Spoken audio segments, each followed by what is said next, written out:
Oh boy, it's back. So excited. Always nice to revisit this game.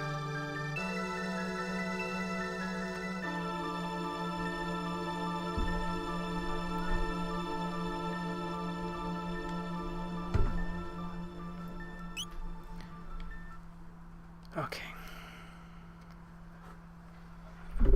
We'll wait, what is it, 4:33? Like 2 minutes, and then we'll start.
Okay. Did I really use Luca Frog and Magus in a party? When was this? Prehistory. Oh, that must have been the Son of Sun fight. Okay. I think. God, it's been such a long time. Oh, well. Alright. Let's get this thing started. Let me just make sure. Yeah, we're good. We're good. Okay. Hey, Garrick, how's it going? Came to ask the question. What is your favorite color? Well, if you need the honest answer, it's blue. Because if I said yellow, I'd get flung over a cliff. But, actual favorite color? Probably like a wine red. I think. Like a maroon almost. That would be my personal favorite. And as for the other question, tomorrow and the next day for Metal Gear Rising. And not sure about Gothic 2 yet. It's still a little ways out, like months, plural. But shouldn't be too long. So there you go. Let's load this up. How you doing, everybody? Welcome back to Chrono Trigger, the Stream Edition. Last time, boy, it's been like a year since we played this game. Last time we beat the game, and this time there's some bonus content to cover, so it's going to be the first of my little spring cleaning projects. So first one's going to be this. We're going to do the bonus dungeons and the super boss. The second one's going to be the Metal Gear Rising Revengeance boss rush, and that will be probably on the next couple of streams. I'm not sure if this one's going to take more than one. I think this one should only take one stream, if I did my math correctly. We have 3 bonus dungeons to go through, and then we have a super boss to fight. So hopefully I'll be able to get all that done today, because if not, then tomorrow will be probably a short stream, because it'll be like just the super boss. But yes, that's how that's going to go. So without further ado, we may as well get started. I guess I could check on anything that I've slightly changed here. I haven't really changed much. I've got golden studs on everybody, just to make sure that I can spam magic to kill things faster in the dungeon we're going to. I put the prismatic dress on Marley, but that's probably going to go on Luca soon, because she's going to be getting access to some more speed in a little while. Like right now her speed is 12 because of the Taban suit. It's only 9 without it, but eventually she'll have 12 speed without the Taban suit, and then I can give her the prismatic dress for auto barrier. And then we can go from there. There will be some gear switching around as we go here today, because you get some really nice gear from the Dimensional Vortex dungeons, so. Yeah. Wait, what? Tomorrow Metal Gear? Nice. I can't do the snap that he does in the meme there, unfortunately, with my mouth. I know how to do it, but I can't get it really loud. It's just like... That's the loudest I can get it, unfortunately.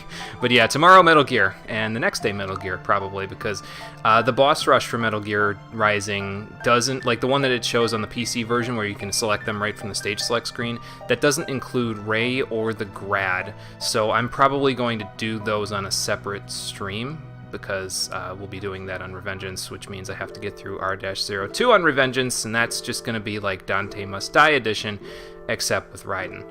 So, yeah, that's how that's going to go. Anyway, yeah, we're going to bring this party into the dungeon there. I'm going to try to keep Marley in the first slot, I think, for the entirety of this first one, because there's 3 separate dimensional vortices for us to go to. And apologies for the minor stuttering that occurs here. For some reason now all of my emulators are stuttering after having played, what's it called, PlayStation 1 emulator, and I don't really know why. I changed all the settings so that there would be like the minimum of anything sort of lag intensive on my computer, but for some reason it's still doing that stuff. So I don't really know, man. I'm at a loss. Yeah, so the first dungeon we're going to go to is right here in 12,000 BC. So let's head into the first of the dimensional vortices. There's 3 of them in total. There's also one in modern times, 1000 AD, and there's one in the future, 2300 AD. We will not be going to them in chronological order, though. We'll be going to the one in the future first, and then we'll be going to the one in the present as the last one we do. So, what do you suppose is in here? Yeah, I don't like this place either, Marley. It's got an eerie feel to it. Oh, great. Oh, whoa, what's this? Hey, Rockin' Fun, how's it going? Welcome to a Chrono Trigger stream. It's been a year since I've played this game. We're doing bonus content today. Yeah, we should look what's in here. The spookiness of this place is nothing compared to the amount of good gear we're going to get from it. And the dungeon's not too bad either, so... This one's the most maze-like of them, though, so...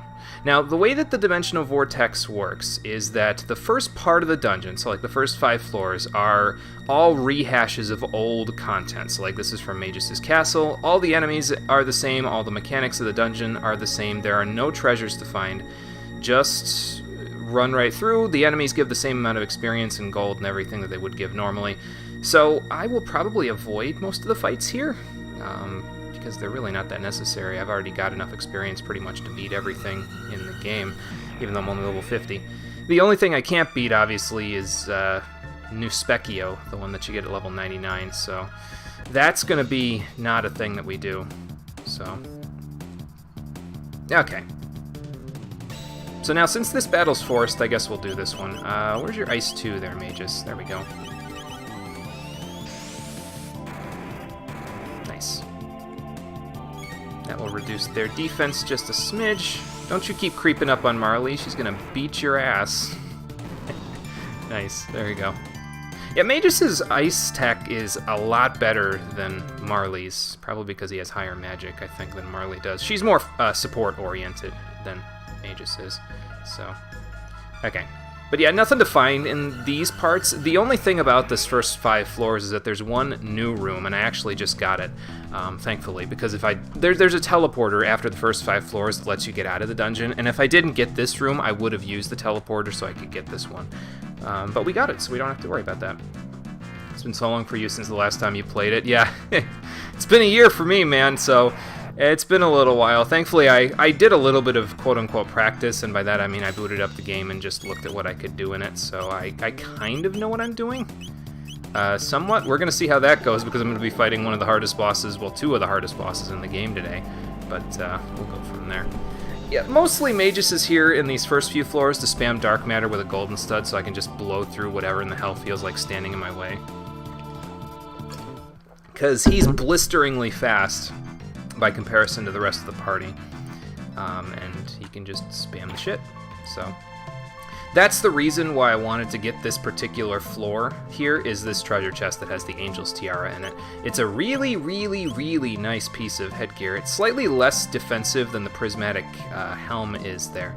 But, as you can see there, it says faster turns and prevents all status ailments. So it gives you the status immunity of the prismatic helm, but also gives you auto haste. And I want that on Marley ASAP, because that way she can cast haste on everyone else and still have haste for herself. I'm going to give the Prismatic Helm to Magus because he can kind of use it a little bit better, I think, than the Gloom Helm. Like, the Gloom Helm, I was just talking about how blisteringly fast he was, and I just took 1 speed off of him, but the magic defense will help him, and so will the status immunity. And he'll be getting even more magic defense from something else in this dungeon a little later on. But we'll worry about that when we get to it. For now, let's just make our way through this first section of the dungeon. Whoa. I don't want to fight these guys, so I'm going to try to avoid as many fights as I can, because it's just me spamming Dark Matter, so... these enemies here are actually from another bonus area that I could have done in the game called the Lost Sanctum.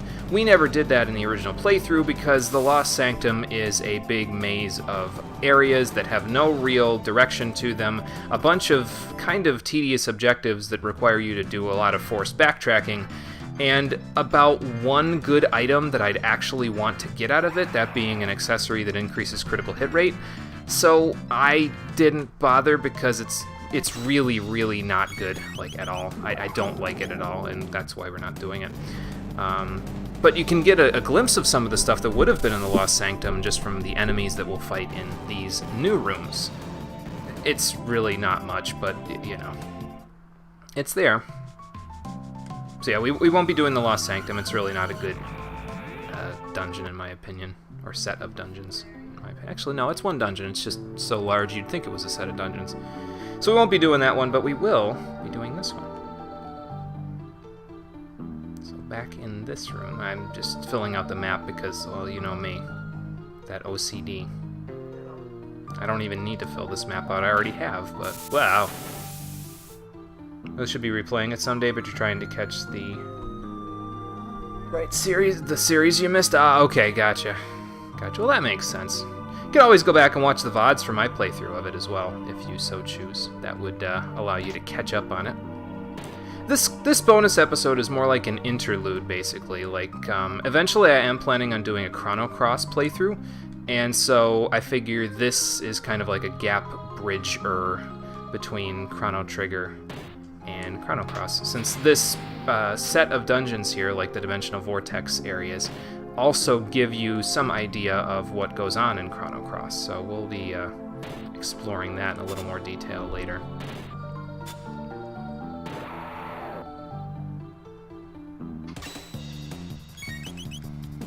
Right now you're on the East series, and damn, you didn't expect to like the old ones that much. So you like them though. That's good. That's good. But I mean, there is a lot of games in the East series, from what I understand. So that it's gonna. My backlog might be a little clogged for a little while there, Rockin' Fun.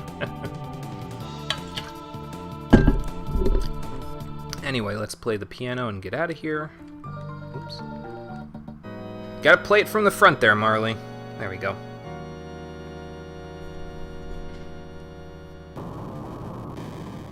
Okay, and now we have a door. Is this the 4th floor that we went to? I think this is the 4th one, so there's 5 total. And we'll be getting to those in just a moment. Excuse me, pardon me. We'll fill that out, and then we'll go along the bottom here, because I think that avoids a random encounter that could be there. Yeah, by all means. Might as well. E-Series is kind of super old, yeah, is it? Yeah. Chrono Trigger's really old for you. Remember having a good time on it, though. Yeah, me too, man. It's not really old for me. I was probably... Well, I guess it, in a sense it is. The Super Nintendo version, I was like 4, I want to say, when it came out. 4 or 5. So it's old for me, but I never played the Super Nintendo version. I played the DS version, which is what we're playing here. So... Probably these guys take better damage from physical attacks, huh? Oh, well. We'll use a physical attack this time. Never mind, they'll just die. That's perfectly fine with me, actually. You even get the items that you'd get from here if you were at the hunting grounds, so... Yeah, I guess it's old for me, but my experience with Chrono Trigger is not old, because I didn't play it right when it came out, personally. If I did, I mean, it's still one of my favorite RPGs of all time, but if I did play it right when it came out, it probably would be my favorite. It's a really good game. So. Uh-oh. You couldn't just leave me alone for a second, could ya? Are these guys weak to lightning? I seem to remember them being, or maybe just Chrono was too strong. At the time, I forget. Chrono's not as strong anymore because Magus kind of stole his thunder. Well, actually, it's not even that. It's just that Magus is basically just Chrono except with magic, and in the end game, magic is really good. And then in terms of the physical attacks, Chrono still has really good physical attacks, and all of that, but the synergy for dual techs is better for other characters, so... I wish Chrono was more useful in the end game, personally. He probably would be if it was for the fact that I gave him some magic capsules, but I saved all those for Ayla and Robo, so... Maybe that was my bad. Okay, we got a save point here. We got this teleporter will take us outside if he didn't get the Angel's Tiara, and this teleporter will take us further into the dungeon proper. So, let's use the save point. I promise that the stuttering that happens there, it buffers out eventually. Like, it seems like the longer I play the game, the less stuttering there is. So, I promise it will buff out. Just in case you're wondering. I can save over top. That's actually my final boss save, isn't it? No, this was my final boss save. I think this was pre-Black Omen, maybe? Can't really tell. Well, whatever, we're saving over this one. How many times am I actually going to play this game with this file after this? Probably not at all. If I'm going to play it, I'll play on my own time and I'll make a new file. But anyway, let's move right along here. Oh, you know what I should have done is I should have changed the party. I can still do it here, though, because I want to switch the party up for this particular section. Who do I want in the party with me? I still think I want Magus.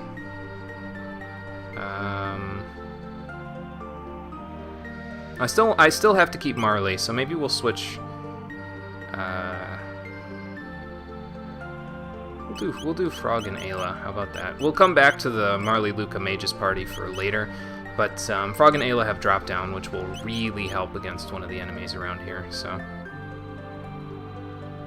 Chrono Trigger, one of the best RPGs of the old school era, and one of the games that helped a lot developing the genre. Yes, for sure, definitely. It definitely has a defining place in the RPG genre. There, it made a lot of people happy. That's for sure. Oh, I don't have a good AoE attack now, though, do I? I guess I have water, too. I'll just blast them with that, and then... she can't tailspin. Well, Ice 2 then. And then we'll just do this. Basically, I wanted some physical attacks if I could have them. And actually, this party's not very good at this area either because there are enemies here that are resistant to ice. So, we'll figure it out. Maybe I'll go, maybe I'll keep Ayla in the party and I'll just put Magus in the party. So we'll do that, we'll do that, and then we'll do that. Yeah, we'll do it that way. And then let's switch equipment around a little. I can take the stud from Luca. We'll give her a magic scarf. What the hell? She's not in the party, so it doesn't matter what I give her. And you can have the... Where is it? It's here somewhere. I think I passed it. Yeah, there it is. Golden stud. Cool. Alright, let's try this again. I swear I know what I'm doing. Somewhat. I've never actually played the Dimensional Vortex dungeons before. I've seen someone else play them, but, well, seeing someone else play them and actually playing them myself is a completely different thing, so... Whoa! Where'd you come from? I feel like Serana from Skyrim. I knew I heard something!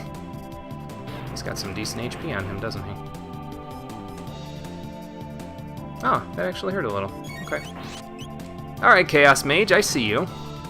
It's fine, I don't care, because I'm still gonna be fine about that, but whatever. My levels are probably gonna be unbalanced by the time I'm done with this, too. I tried to keep everybody at around level 50, but, well, by the end of this, it will probably be a different story. Is this, like, progress, or is this just, like... Lapis. Okay, that looks like progress. Let me go back down. Thankfully, there's no random encounters in Chrono Trigger, another thing that I really, really like about the game. There will be a few forced encounters that we have to redo as we go through this area, because there's a little backtracking in this particular dungeon, but it's not excessive, I don't think, so we should be okay. I'm just going to avoid these guys, because we'll be back to fight them eventually anyway. And then we'll go up here. How could you forget how blessed Frog's sprite is? It's great, man. I love his little flex at the end of every fight there. It's great. Lightning 2 will be nice right here. Yeah, Magus is just really solid in the end game and in the bonus dungeons because he just has such versatility with his elements. He can hit enemy weaknesses like crazy, and he's really fast. I mean, he's not as fast as Ayla is, but like just watch. Just watch him zap everything to death here. Okay, well, that and Marley will do the trick. I'm thinking he has the Prism specs on, which he does not. But between the two of them, well, excuse me, we'll be fine. Don't worry, Ayla, you'll get a chance to beat something up in a few minutes once we get to the snowfields here. Let's see. Ooh, almost missed this. I think that you can get an item or something down here, if I remember right. Let's see. Yep, here's an item. Kind of blends into the snow there a little, but we got it. A high potion, not that it's that useful, but... Trying to 100% E6 with all the optional stuff like the boss rush. Maximum difficulty in the game is not joking around. Holy shit, it destroys you! Oh boy. Let's just get around that real quick. I don't think there's anything up here, is there? No, there's not. It'd be nice if they hit a capsule there or something, but... Motivation for completing it is 99.99% the music. Yeah, I believe it. The E series has some pretty good music, after all.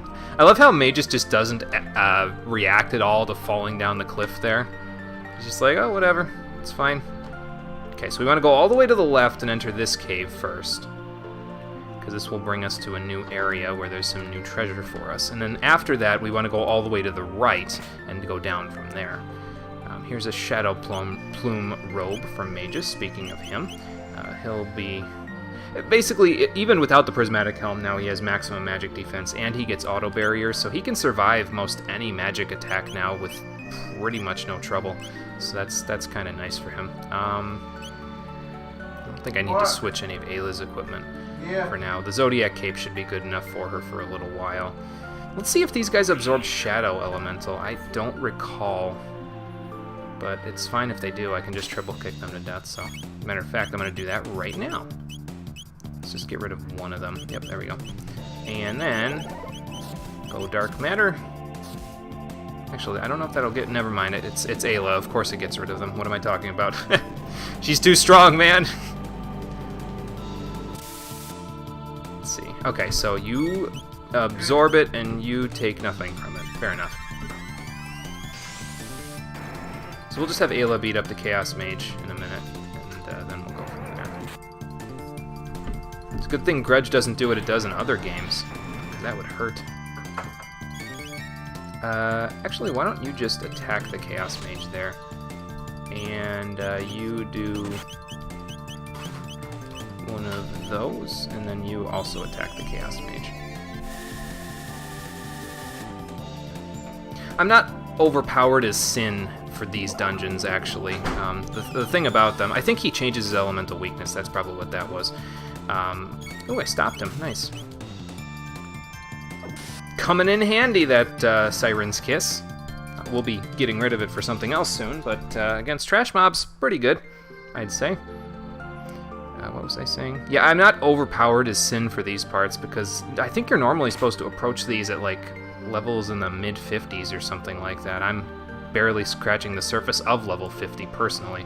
So, yeah, it's, it'll be somewhat challenging. The bosses here will actually do some remote amounts of damage to me. I don't think we can get up there yet. I think we have to go around to get up there, if I remember right. Let's see. Oh, there is something over here. I forgot about this. Okay, so that's the next area. We'll go there in a minute. I gotta go grab a couple items first before I do. Because if you go up here, you can slide down this sledge and end up back here on the hill. So, we'll go back up. There will be like one forced encounter, I think, on the way up here, if I remember right. And then after that, we can go to the right on the sloped hill there, and we'll be good. I think the music here is new as well. I don't think this was in the original game, the background music. I think it was like cut content or something. Why don't you do that, and then you do that. Might need to heal in a few minutes, actually. I could use a Lapis, I guess, if I need to. We'll just let Ayla be on standby for now.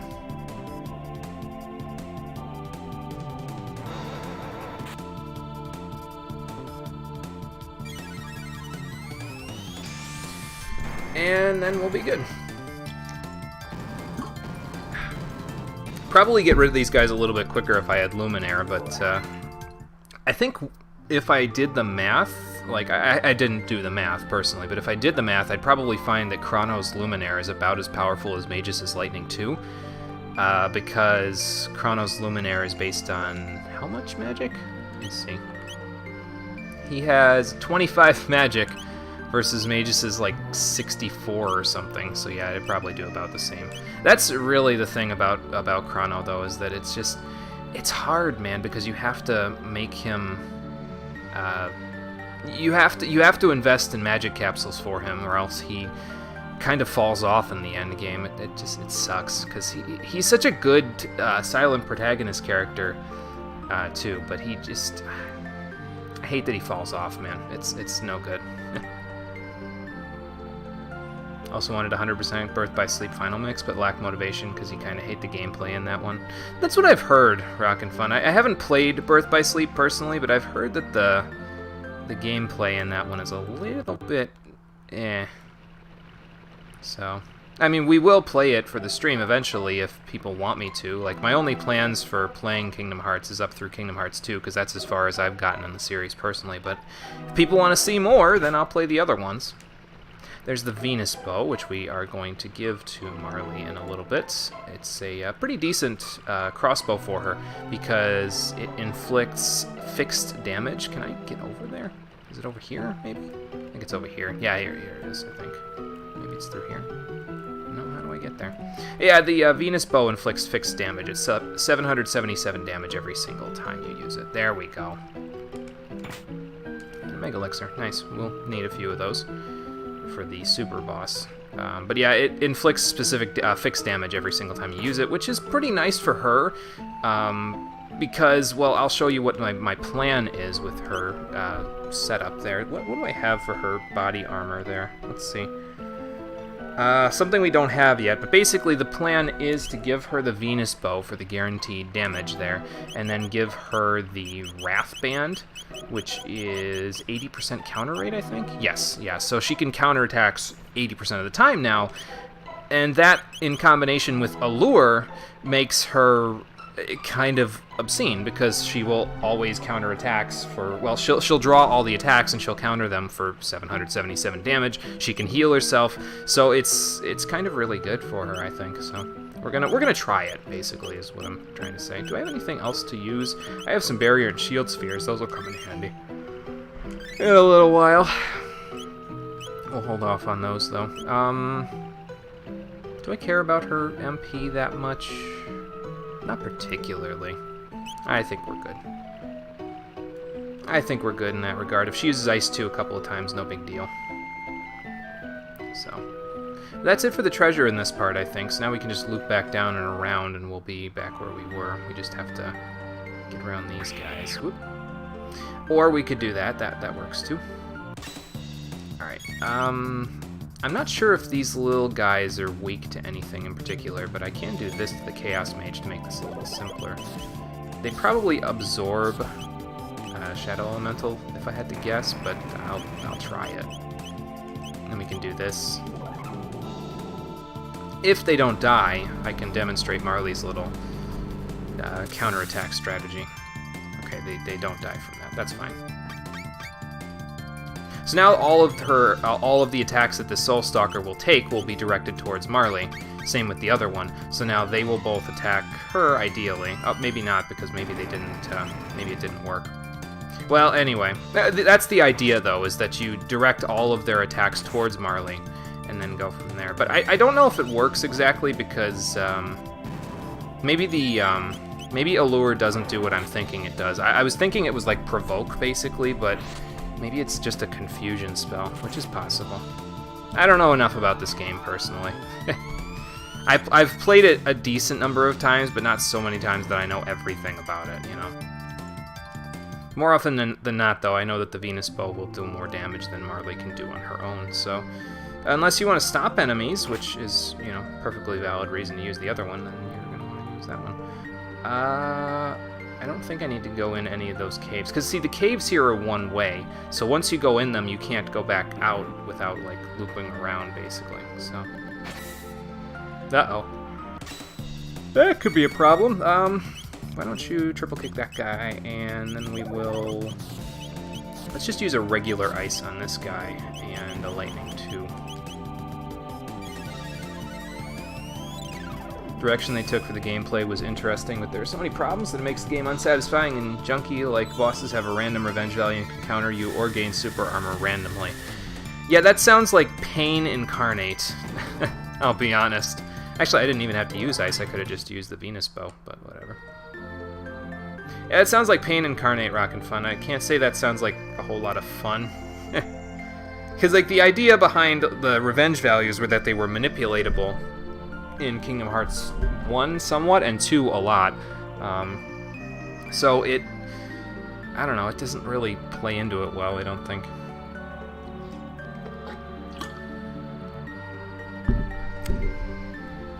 Kind of a pain to play it on critical because it really shows how weird the design of the game is, and... Well, that sucks because I've already played KH1 on critical, so now everyone's going to expect me to play that one on critical as well, which is a little... eh, whatever. And they have the worst super boss in Kingdom Hearts history. That's... not good. That's not good at all. Let's see, so let's triple kick that guy. I'm just gonna physically attack the Bone Knights. I think we can kill it physically with a couple of hits. Let's see. Well, maybe not as a couple of hits as I'm hoping. Okay, that was enough. Good. I don't even have to waste TP then. Cool. Although, in that regard, then that means Chrono could probably come into the party and be okay. We'll keep Magus for a little while. He's gonna be I don't think he got a lot of screen time, if I remember right, from the original playthrough. So we'll keep him in the party, let him do a few things. Hey, a magic capsule. Nice. I'm going to give that one to Ayla because her magic, if I remember right, is 29, I think, and that's a little lower than... Okay, it's 30. Hang on, let me look. This 30 and 30. Okay, so she's even with Frog. So in that regard, then, I don't really need her to have more magic. Okay, fair enough. See, as long as she's even with Frog, that's all I was really caring about. I would, however, like to give this one then to Magus, and any other magic capsules I get will also go to him. It's basically just to magnify the power of his attacks. He's going to be a very important boon during the super boss fight, so and you'll see why that is when we get that far, but yeah, we'll get there eventually. Here's the big guy that I was concerned about. This guy's got like 4,000 HP, and he completely absorbs water, and I don't think he's weak to any other elements, so he can get a little troublesome. I think he also counterattacks magic, if I remember right, so you want to kill him as quickly as possible if you can, because otherwise he just gets... It ramps up his damage too quickly, basically. I mean, for now he's okay, but... See, there's the counterattack. Very nice. See, it comes in handy regardless anyway, just because it's a counterattack. By virtue of the fact that it's a counter, it's nice. So we'll keep that on Marley, I think. Not quite as busted as I was hoping it was going to be, but, you know, it still works okay.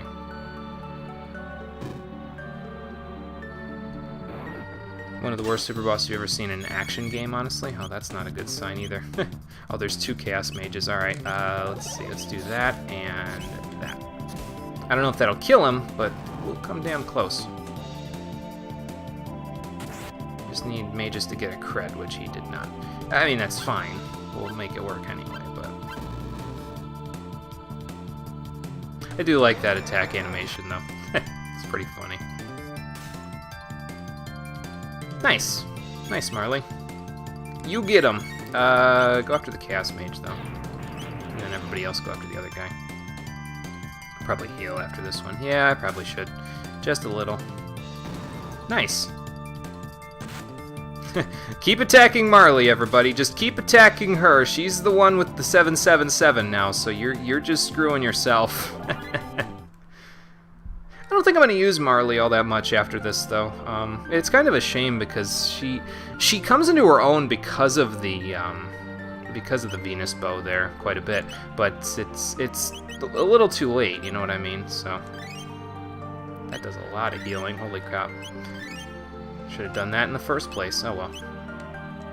Yeah, she comes into her own from all the new equipment here, but it's just like, I don't know.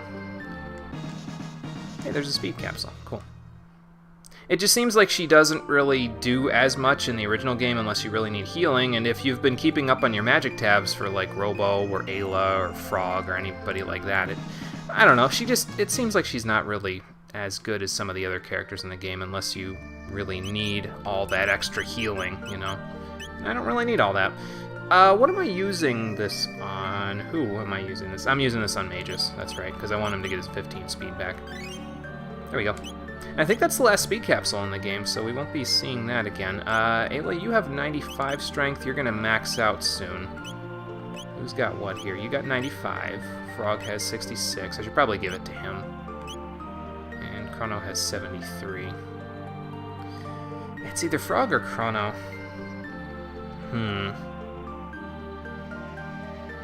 I guess we'll give it to Chrono. I've been kind of shitting on him lately, so let's throw him a bone real quick. Give him a little extra strength. There we go. Because he won't max out, and I know Frog won't max out either, but it's not as critical for Frog because him and Ayla get drop down, so they get like really, really good multipliers off that, so they don't need the strength as much. Imagine a spammy boss way faster than you who can combo you to death even with the good abilities equipped that makes 95% of your attacks useless and punishable as fuck, and the list could go on and on and on. The legit way to deal with him is to spam roll and spam one attack and hope lag is on your side, or hope RNG is on your side, not lag, not your ideal boss design. Yeah, that doesn't sound like very good boss design, if I'm being honest. Oh, the Regal Gown. Nice. That's the other item that I actually wanted for Marley there, so that's good. It reduces all damage. I think it gives you, like, elemental resistance, if I remember right. No, it does not give you elemental resistance, but it does give you auto protect and auto barrier, which means she now has auto every buff that you can give her. So this combination of everything here is really, really solid for her. We'll pass the prismatic dress down to Ayla then, maybe? Well, the defense is nice, but, well, no, because it has auto barrier, so yes, we will pass it down to her, and eventually we'll pass it down to Luca, but not quite yet. So we'll fight this snow beast. I'll get a little extra EXP out of it. Why the hell not? Uh-oh. He's got a friend. Okay, hang on. Let's handle the friend first, because I feel like he could be a bit of a problem. So, okay, that will work. Just keep doing that, Marley. And then, I can't use that on him, so we'll just do this. KH overall took a direction both in storytelling and gameplay that you don't really like, and we were crazy about 1 and 2, loved those 2 games as kids, and today still love them. Super. Yeah, I really like 1 and 2 personally. I wasn't a big fan of Chain of Memories, honestly, but I really do like 1 and 2. I didn't like 2 as much until about 3 or 4 years ago when I went back to play it a different... Like, I basically tried playing it in a different style, similar to what I did with X3. And I found that I really liked the playstyle in there, and it was not just spam X to win, basically, and occasionally triangle. I found a new way to play it that actually made it a lot better for me personally, so it was really good when I played them. So I really like both of them, and I gotta agree with you in the direction of I'm not really sure why they changed up the formula so much in the following games, but whatever. It's you know, it's gonna be what it's gonna be, I guess. Let's do an Ice 2 and then a triple kick on the mage. That's fine. Change your barrier. You might absorb this next spell, but that's no big deal. I should have enough MP to totally just get through this area. Because I think it's only like 1 or 2 more screens, if I remember right. You gotta get to the top of this mountain, which looks very similar to, what is it, Death Mountain? Death's Peak? Whatever the mountain's called in the future where you revive Chrono. I can't recall offhand at this moment. Unfortunately, Death's Peak, I think, is what it's called. So, hey there, buddy. Got another friend? No. Forever alone. That sucks. Sorry, man. Yeah, I don't know. That's, I guess, kind of the reason why I wasn't so keen on doing any Kingdom Hearts games after 2, because I never really played them, personally, because I kind of, my brain kind of checked out on Kingdom Hearts after Kingdom Hearts 2. I was kind of like, well, you know, other than that little message in a bottle there that I couldn't really care less about, they pretty much wrapped up every story thread at that point, so it just felt complete, and I was like, you know what, I'm good with that, I'm cool with that. If I miss out on some details from later games, then that's fine. But with that being said, with Kingdom Hearts 3 having come out, finally, there will probably be some clamor for me to play more than, like, past just Kingdom Hearts 2 in the future. So we'll see how that goes. Oh crap, 2 snow beasts, that's not good. That's fine, we'll focus on 1 at a time.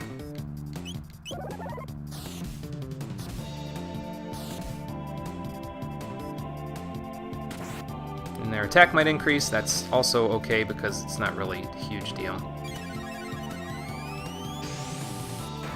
Alright, I think Ayla's gonna get her next turn, so I'll probably have her triple kick the other dude. That's actually fine there too, because that guy might now die from Marley's counterattack. But maybe? Let's see. Yeah, close. Okay, Marley got her turn, so let's get rid of that guy. We'll triple kick the other guy. Yeah, that guy. And then we'll do that. Cool. This is working. I like this. I need to heal, but this is working. Don't really use this party all that much. I usually don't use Ayla in a party with any of the other ladies because it just... I don't know. It feels like she's more made to be on her own, really, with other characters, given the synergy she has with other characters. That being said, of course, her synergy with Luca is ridiculous, but yeah, that's more like if you don't have access to other really strong attacks like drop down and double bomb and all that stuff. So, but we'll make it work either way. Okay, we reached the top. So now I think we're gonna get like a little section that looks like the inside of Lavos, basically. Yeah, that's what we're in here. And at the end of this section is the boss of the area. So let's use the save point real quick. We'll use a shelter. I need to redo my party a little bit so that I have Luca in it. So we'll just take Ayla out. And then we'll go from there. I don't want to switch the prismatic dress onto Luca just yet, though. Because she needs the Taban suit to make sure she has enough speed. I was trying to figure out why I needed it on there, but yeah, that's it. She needs the speed. So KH2, especially Final Mix, had great design. There's so much creative combos you can do and many cool bosses. Rock's the best thing it ever done. KH1 is probably the best to this day. Yeah, I would have to agree. I still like Kingdom Hearts 1 the best out of all of them, personally. I think it's partially nostalgia, but I think it's also just... I like how it blends the design so that you have some old school and new school to it. Like there's you know, like some old school RPG mechanics where equipment is important and you have to keep yourself upgrading, but it has like a nice gradient and to the equipment that you get over the course of the game. There's a nice slope to it, basically. I can't think of what I'm trying to think of, like the correct term to use there. But there's also the action elements that change it up from just an old school turn-based traditional RPG. So, does Luca not have... She doesn't have maximum... Oh, there's more than one person that doesn't have max. I thought shelters would take care of that for me. Huh. Maybe I missed something. Now, anyway, that way now we should be. I see. That's why. Okay, it's because they weren't in the active party. Okay, that makes sense. No music, a save point, smells like a boss here. Yes, you are right on the dot there, Rockin' Fun, because that is exactly what we're about to go see. Can I? Yeah, I can fill that out just a little bit. I think there's a teleporter. Yeah, here. If you want to leave the dungeon, you can go do that, but I do not want to leave the dungeon. I want to go further up into the dungeon, personally. How about we go this way? I think... Oh, no, this is not the correct way. There's just a path over here. All right. I thought there was like a loop or something where you can loop around to this section, but nope. What do you mean you feel someone calling you? I mean, okay. You need some backup on that one? Probably. So yeah, Marley has to be in your party for this part. It's important to the boss fight that's coming up. So that's why she's in first slot for this dungeon, because she's the character that's important for this one. But we'll keep Luca and Magus because they have access to some decent stuff here. Why are we back at the castle? Why are we back at Guardia Castle? What purpose could this... It's a little bit, you know, sepia-toned, but what's the purpose here? What the... Marley, what... Yeah, that's exactly what I was about to say, Luca. I am thou. Thou art I. From the sea of thine soul, I am summoned. It's actually not that far from the truth, honestly. Okay, so this is the Alabaster Shade. This is... I forgot to equip Prism Specs. That's okay, this shouldn't take too long anyway. So basically, this is one of the new bosses from this area. It is vulnerable to fire and shadow damage, so... I brought this party because I have access to Antipode Bomb and also Dark Matter with it, so this should go over fairly quickly. I think it only has like 10,000 HP or 12,000, something like that, and, well, I mean, with that, we're not gonna... It's not gonna take too long, I don't think. I might use Antipode Bomb 3, actually, because it might get better damage multipliers. I'll try it next turn. I don't even remember what accessory I had on Luca there. Oh, well. Oops. I'll just keep spamming Dark Matter. If I need to heal, I'll heal with Marley. That actually hurt a little bit, and then we'll just, I think I'll use a Lapis since she doesn't have any multi-target healing, unfortunately. And then we'll just use Flare, and that should go over well. I should probably establish Haste as well on everybody, so maybe I'll do that in a minute. And just let Luca and May just go nuts. Yeah, I am the Shadow, the true self, yeah. Hey, Ugman, how's it going? Was this a full playthrough of that boss thing I was talking about? This is the boss thing. The full playthrough is actually on YouTube. I did it about a year ago. And you can check that out on the VODs if you look below the stream. There's a link to my YouTube channel where the archives are. But this is just the boss thing that I was talking about, so yeah, that's how that works. Let me do this so that Magus can be super fast, and then we'll do that to Luca, and then we'll do the same thing to Marley herself. Yeah, this is just the boss thing. It's the bonus dungeons and the boss rush. There's going to be a boss rush in Metal Gear Rising that's going to be coming up tomorrow, I think? Yeah, it should be tomorrow. So let me do this, actually, and then we'll use haste on Luca, and then have Luca go. Because haste takes effect starting the following... Like, basically, you have to use haste and then use an action in order for it to take effect. So, like, if Luca went before Marley did there, she wouldn't get haste until her following turn. So we don't want that. We want this instead. Hopefully I'll remember for the next time I do these to equip the prism specs and everything, because that would actually help quite a bit with keeping everyone alive. Let's go like that and use a Mega Elixir, and then Dark Matter and Flare. Yep, it has a boss rush option on PC where you can fight all of the well, not all of the bosses, but most of them. We'll be fighting all of them. Basically, what my plan is I'll fight the ones that are available, and then after that, I will fight the ones that are like Ray and the Grad, which are stuck behind their actual chapters. So we'll do that probably on a separate stream. Yeah, this would be going a little faster if I had access to the prism specs, but I mean, it's okay. It's not a huge deal. Maybe I should heal first, I think. Whoops, that's not what I wanted. How much? Oh, okay, that's fine. I'll do that much damage and more in this turn, so no big deal. I probably should be saving some of the Mega Elixirs, but since I didn't properly equip myself for this one, I'll use a few of them. No big deal. Yeah, I just didn't want this to happen where, like, Magus attacked and then Luca got bopped. So I think it's also specifically affecting Luca more because she doesn't have all of Magus's magic defense, like, or barrier, for that matter. So, there we go. Got it anyway. Cool.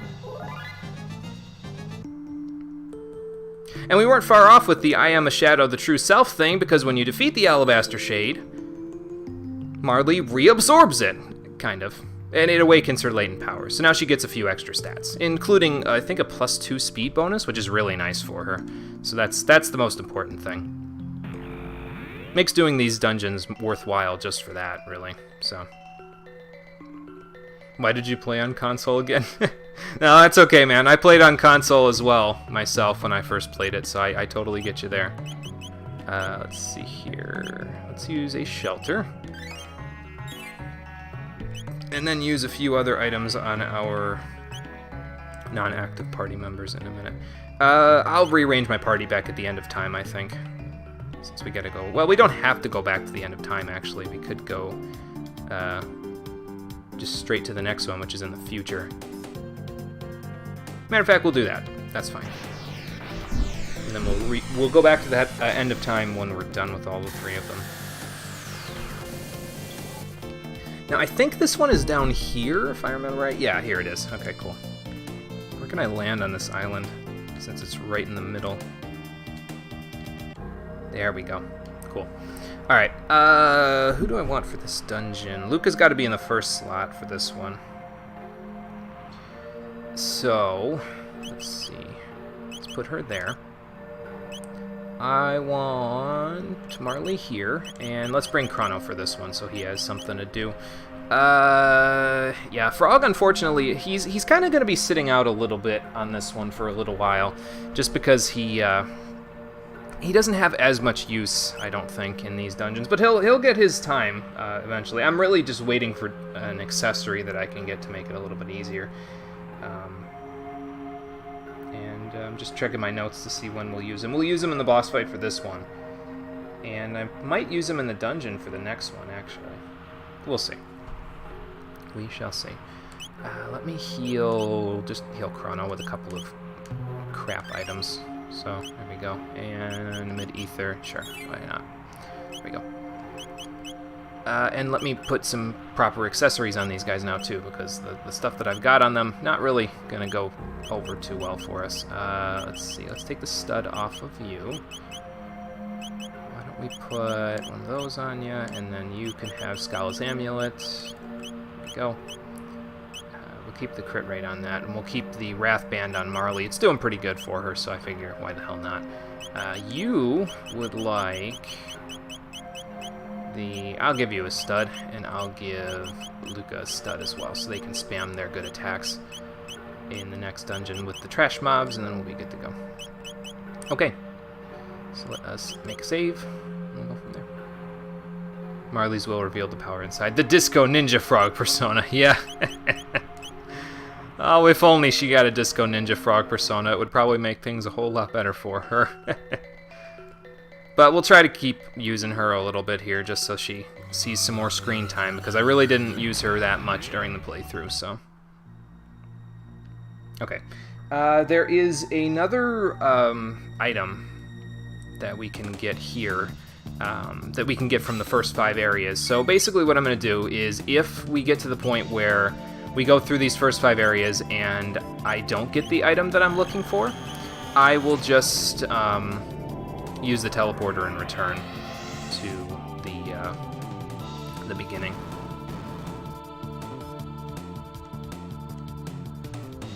If I don't get it, so. I'm not sure if we can avoid any fights here, so I guess we'll just walk right down the middle. No big deal. We'll just have Chrono spam Luminaire since he gets his turns instantaneously. I think I still have him on the haste helm, and he has 16 speed, so he's like...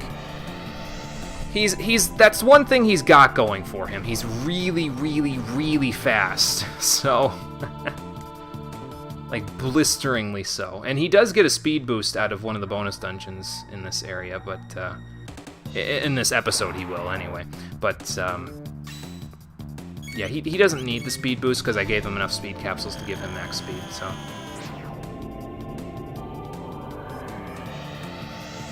Yeah, Marley is pretty good, Rockin' Fun. She does have her uses, for sure.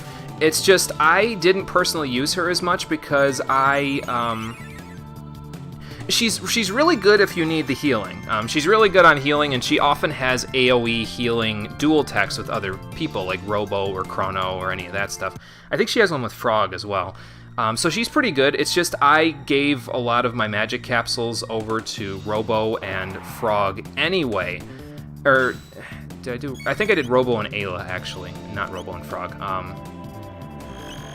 Let's see, Sorcerer, that's who I'm gonna hit.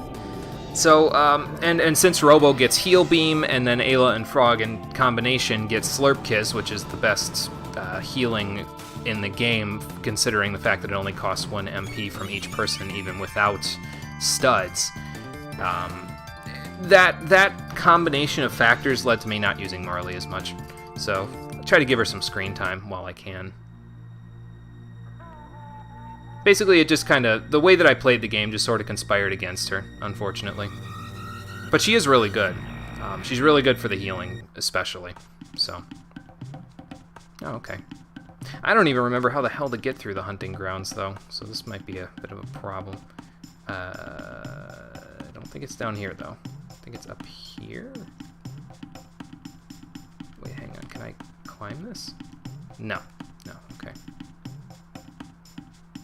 Well, let's just have a look around then. I'm sure I'll figure a way out somewhere. Oh yeah, and Chrono's still got the rainbow sword, so that will give him a solid hit rate and crit rate through the whole thing as well. He might not inflict as much damage necessarily as Marley can, because Marley has the 777s, but he's got a solid amount of damage that he's got going for him. So, uh-oh. And he's got Luminaire too. Let's not discount the Thunderdome here. So, because I mean, it's still good damage even without him having a lot of magic. Like, look at how much damage that does, even with him having 25 magic. That's nuts. All right, let's see if it's this way. Maybe? Perhaps. I feel like I'm making progress, somewhat. I think these dinosaurs are weak to lightning as well, if I remember right.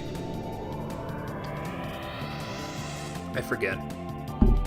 That looks like weakness damage. Could be. If it's not, then maybe they just have low magic defense. Either way, Luminaire destroys them, so that's all that matters. Okay, I think the exit will be north of us there. I could be wrong, but I think we got to get down from here somehow. Ah, here we go. Yeah, we got down from there somehow. Up here, through here, around this part, and then probably up that way, if I had to guess. Oh, hello. Why don't we use Frenzy on this guy, since he, I think, takes less damage from magical attacks. But yeah, that's, I guess, the thing with Chrono, is that he's a jack of all trades, but he's a master of none. He doesn't excel in any one area, unlike most of the other characters in the game, and he doesn't have as much utility as the characters that are similar to him in regards to the fact that they don't excel in any one area. Like Magus doesn't excel in any one area, but his magic is ridiculously good, so you don't need to have him excel in one.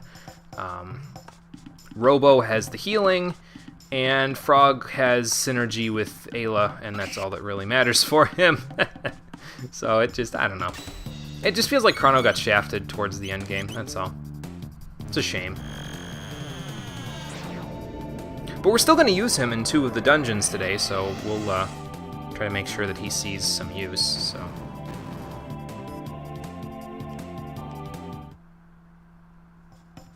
I think what I'll do is I'll use Frog again, and I'll be using Frog for the boss fight here, and I might use him later in the dungeon as well. And then I might use him during the dungeon for the next one as well. We'll see. I don't know yet, but we'll figure it out. I was gonna say, is this that room with the Triceratops looking things? Yeah.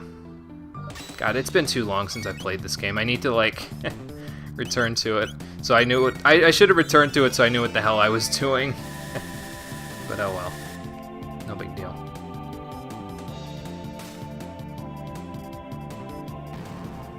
I think, if I remember right, the damage from the Venus Bow also ignores any defense multipliers. So if the enemy normally has like extreme physical resistance or something like that, it no longer does, because you can just blast right through it. So, and I guess Lightning 2 was not quite enough, unfortunately.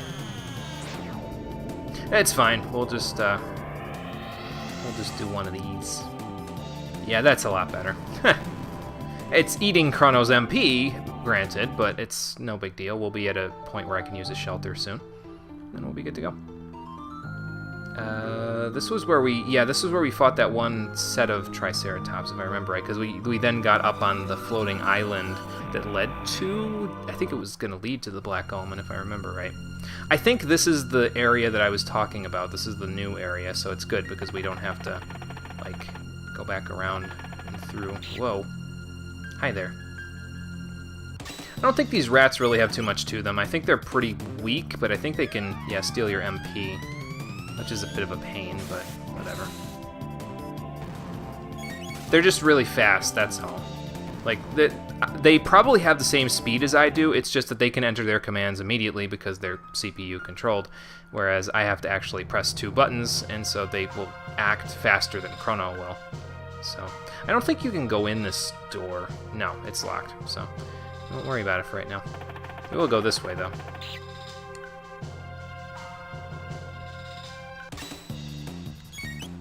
Oh, I did get in faster than them. Nice. I was mashing triangle, granted, but, you know. At least they didn't steal my MP this time. Just discovered that E6 has a weird PS2 demo with an opening with early 3D models and who are just talking about stuff. Really? That's kind of funky. I wonder what made them decide to do that. Anything on the activity feed, by the way? No. Nothing for now, so I'll just keep my notes on screen. Thankfully, when we do Metal Gear Rising, I don't have to keep notes on screen. I can just... It's no notes necessary, it's just skill. Okay, that guy looks obnoxious to kill. So let's just get rid of the rats first.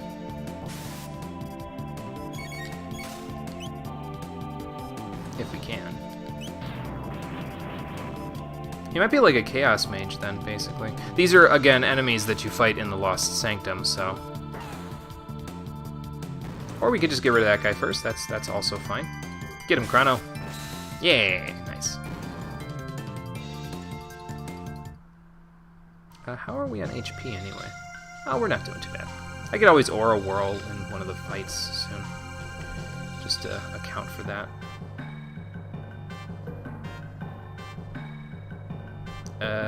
Hi guys. You don't mind if I... Okay. I was gonna say, you don't mind if I take that treasure chest, do you? Let's see if Luminaire works on them.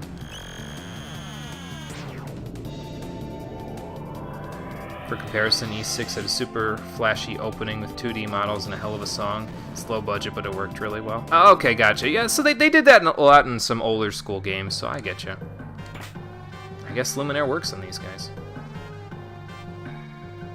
But they had a demo with 3D models.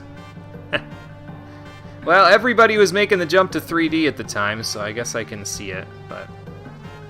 Some games it works for, and some games it does not. Say, you gonna summon reinforcements or what? But he did. It's fine. We'll get him.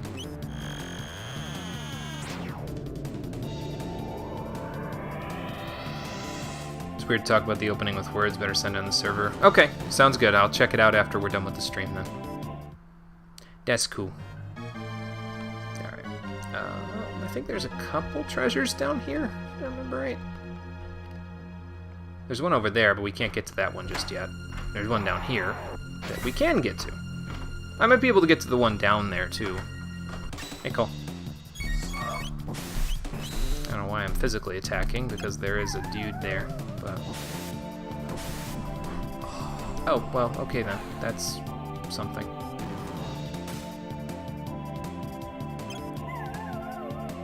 Oh, I see. So he's forcing her to attack everybody else after he attacks her. I see. Okay, fair enough.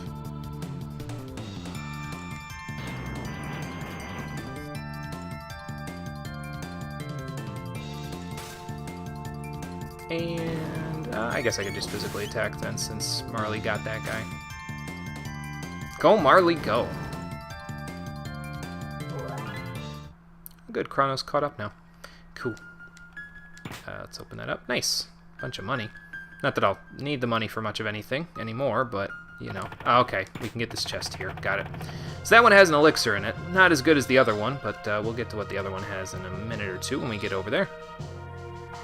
First, I gotta get around these guys. I guess I could fight them, though. Like, I kind of need the experience a little bit. You're not supposed to take on the super boss until you're at least level 55, so... But, I mean, I like to do things not the normal way anyway, so... You know. There you go. Let's just heal up real quick. A little bit better than a Lapis. Not bad. Does Megaton Bomb... No. Okay. Is it just... Okay, enemies in a circle, so it's not gonna hit these guys because they're... The circle is too small. Which is fine, really. Let's see if Flare kills them. Oh yeah! No problem. Good job, Luca. I should let Chrono just kind of stand pat like Ayla was earlier so he could be good for physical attacks if need be. Because his MP is getting a little low, so... how about we do one of these, do a flare, and then you attack that guy. Actually, that does pretty good damage to Chrono there. Probably because his, what's it called? His magic defense isn't as good as everybody else's. I mean, Luca and Marley are made for magical attack and defense, personally, so it makes sense. Man, Flare does so much damage. It's very, very good. That's not a secret passage. Okay.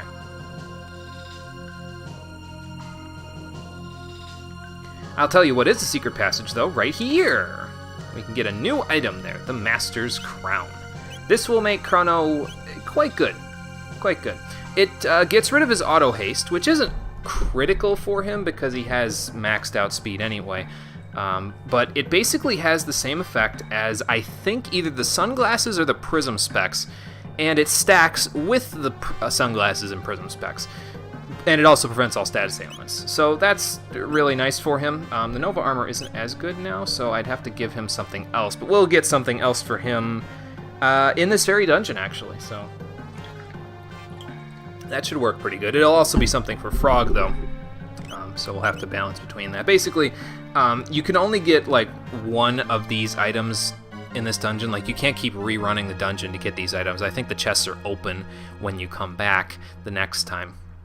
So you can only get one Master's Crown from this dungeon. You can only get one of the body armor that he's going to get from this dungeon later. So maybe, you know what I should do, actually? I just thought about it. I should give him this. This here Moonbeam armor, since Robo's not in the party right now. Might as well. And then give him the Nova armor just until later. That way Chrono is in really good shape now in terms of his defense and stuff. So that's cool.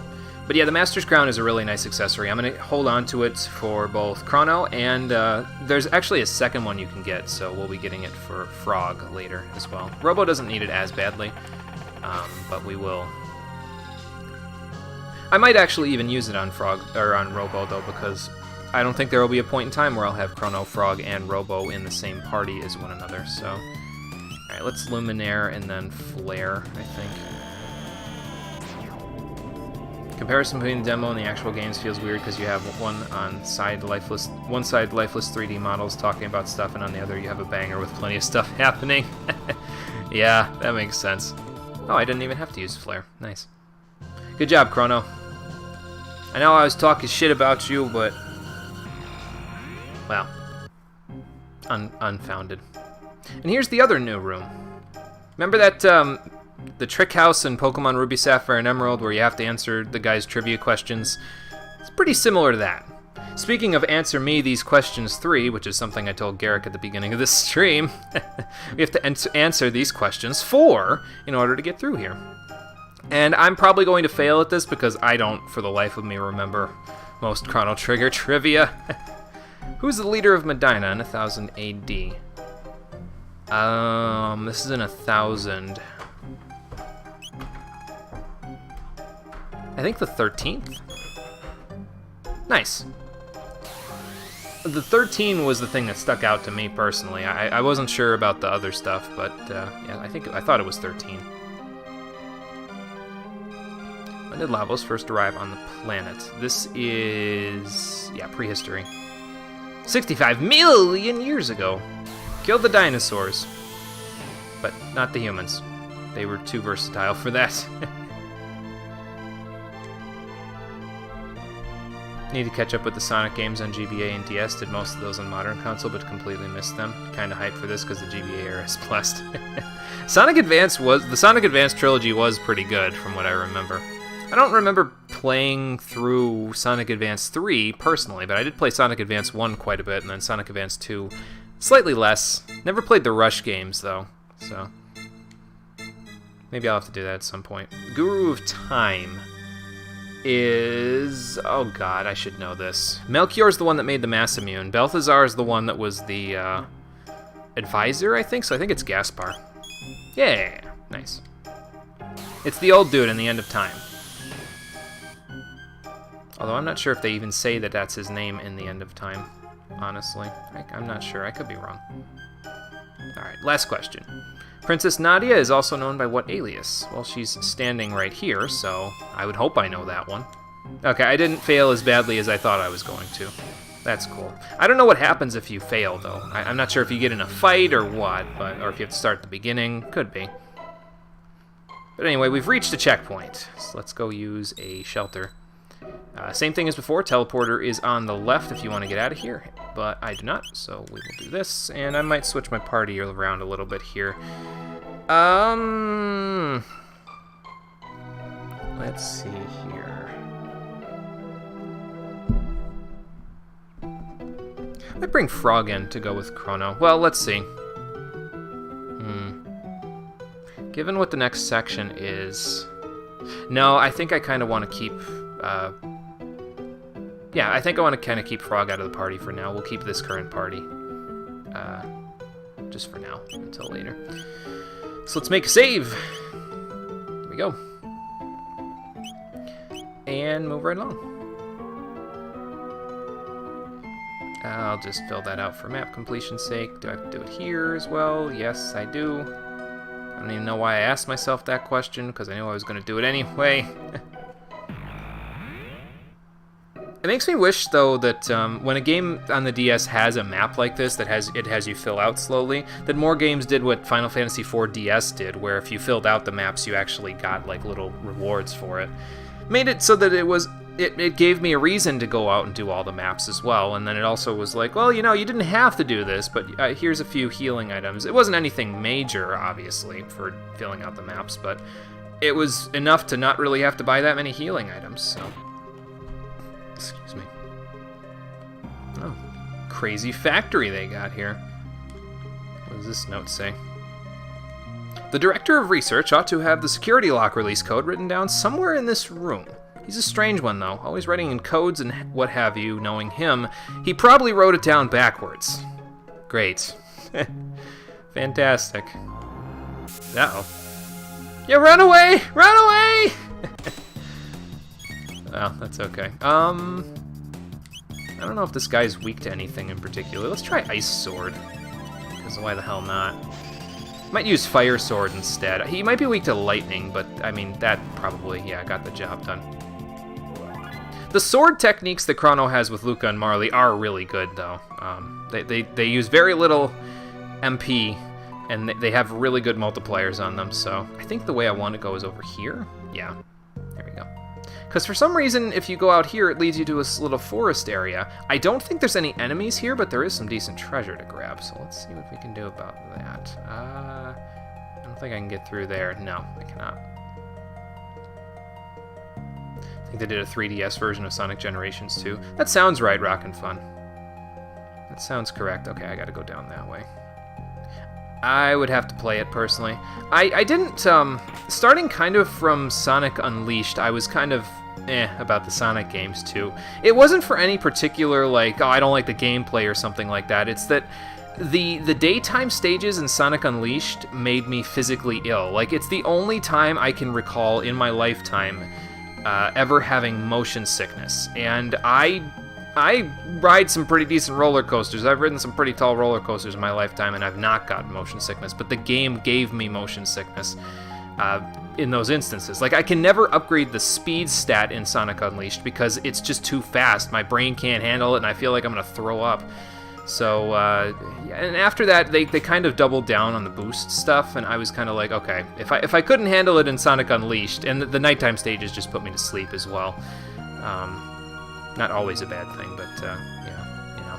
So I figured, oh, if I can't handle it in Unleashed, there's no way in hell I can handle it in any of the further games, so we just won't worry about it. So I let the Sonic games be on their merry way, and I went on mine. And I haven't really played any of them since. I do like the classic Sonic games, and the adventure games, too. It's just, yeah, I have issues with playing the more modern games. And it has nothing even to do with any of the details of the games either. I don't really know much about them, but I just can't play them. Not easily, anyway. Not without potentially coming to physical injury to myself. Well, not physical injury, just... I don't think you guys want me running to the bathroom midstream dry heaving because a game is making me feel motion sick. That doesn't sound like my idea of a good time, and I can't imagine anyone in the audience would think of that as a good time either. So,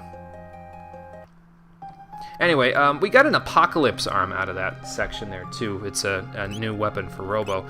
I think it's kind of similar to the Crisis arm in that, well, the Crisis arm, if he has his last digit of his HP determines his damage, so if he has a 9 in his last digit, it deals ridiculous damage, but I didn't really want to use it because it's pretty busted, especially since he has 999 HP already at level 52, so yeah, there's that. And then the Apocalypse arm, it has like a 0 attack power or something like that, normally, unless you get a crit. When you get a crit, it inflicts 9,999 damage, which is insane. But unfortunately, I don't have a way to increase Robo's crit rate. If I got the Dragon's Tear from the Lost Sanctum, then I would totally be like, okay, well, we could always use it to just cheese our way through something we couldn't get through. Not that there'd ever be anything like that in Chrono Trigger, but, you know, there's always that possibility. Point is that I'm not using the Apocalypse Arm either. It just doesn't have the kind of usefulness that I need. Okay, where can we go from here? Because it looks like all roads lead south, yeah. And maybe this way? I think this is the note we're looking for. Oh, it's by the Director of Research. Security Lock Release Code LLAB. I picked it because, well, I like things that are round. So, as we know, it's written backwards, so the actual release code is BALL. I think I remember what B is on this one. I would imagine it's circle, because that's what I have it mapped to on my pad here. This goes up, so let's go this way. Wow, another one of these guys. Well, since Marley's getting her turns first, I'll just have her use Ice Sword with Chrono instead of Fire Sword. We'll just let Luca stand pat for now. Let everybody else do the work for her. She's got enough of a trial ahead of her by the end of this, so... let's go here. I think this is the way we're supposed to go. I kind of want to know what's in the right-hand corner up there now, though. So let's go that way first and just see. Actually, maybe that's not a good idea, because then I'll end up all the way back down there, and then I'd have to come all the way back around. Well, the enemies won't respawn, so I suppose it's not a huge deal. That leads up, so I can't go that way. Security lock engaged. What do you mean by that? No, I don't know what that's all about, but maybe it'll come into play eventually. Well, this guy's back, because I think I fought him before I went to that forest area, so...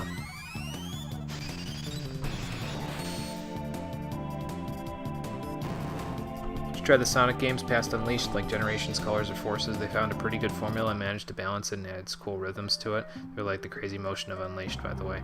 Yeah, that's what I'm worried about. I have played Colors, though. I will say that. I guess Colors kind of slipped my brain a little bit. It's not exactly the most memorable game to me, personally. But I have played Colors, personally. I just... I don't know. I couldn't really deal with the boost mechanics. That's the only thing. My brain can't handle it. I would like to play them at some point, but I don't know. I'd have to see if the motion sickness still happens. If it still happens, then that's going to make things hard. But, well, you know, we'll figure it out. Maybe at some point in the future. I like to play some of the classic Sonic games first, though, before I do that, just because it's a little easier. I suppose this is all about. Well, this door's not locked, so let's just see what's up here. Oh, I know what that part is. Okay. Is there any way to get through this door? No, that door doesn't go anywhere. Okay.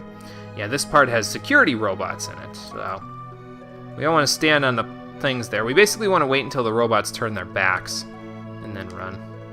It doesn't matter if your party members are still in the thing either.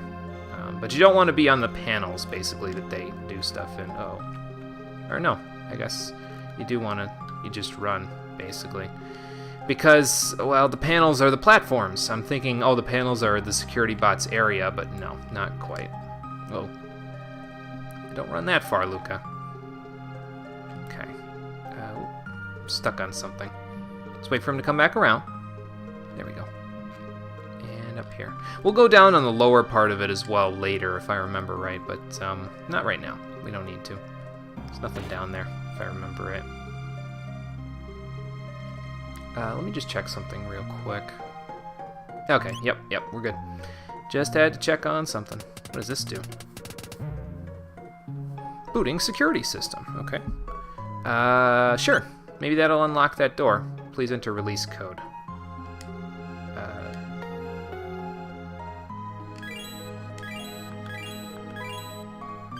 There we go. Cool. BALL. That's our security code.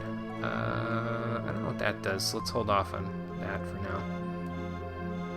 I'm just going to explore the area before I step on any of these things.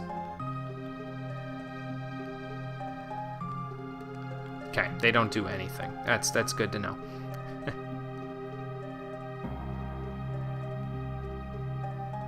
Alright, back this way.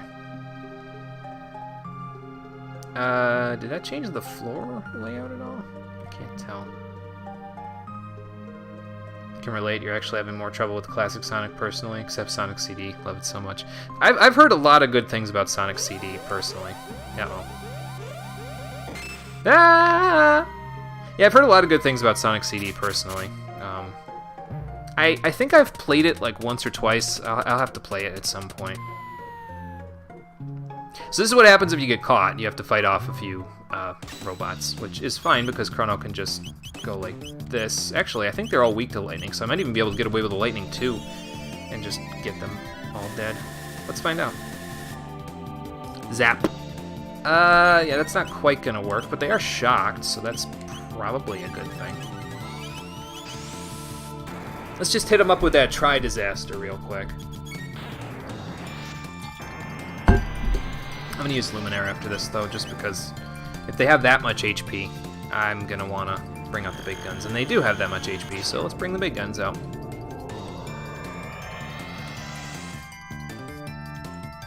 Yeah, that'll do, Chrono. That'll do.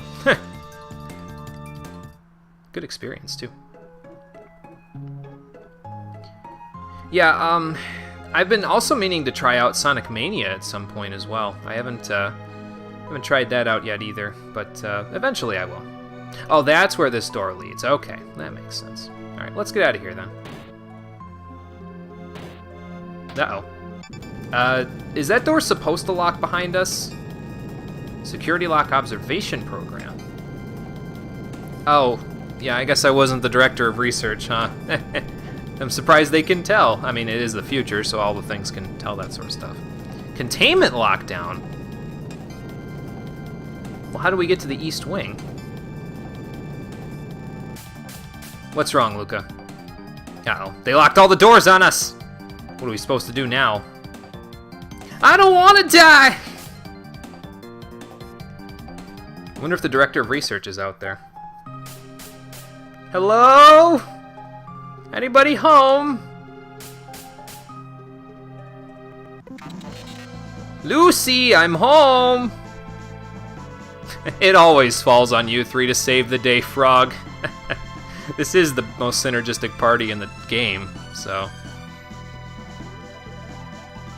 Okay, yeah, so in the East Wing is the mechanism to release the lock, and you have to use your reserve party to go get it. So the first three party members in your reserve are now used in order to go find the lockdown disengage.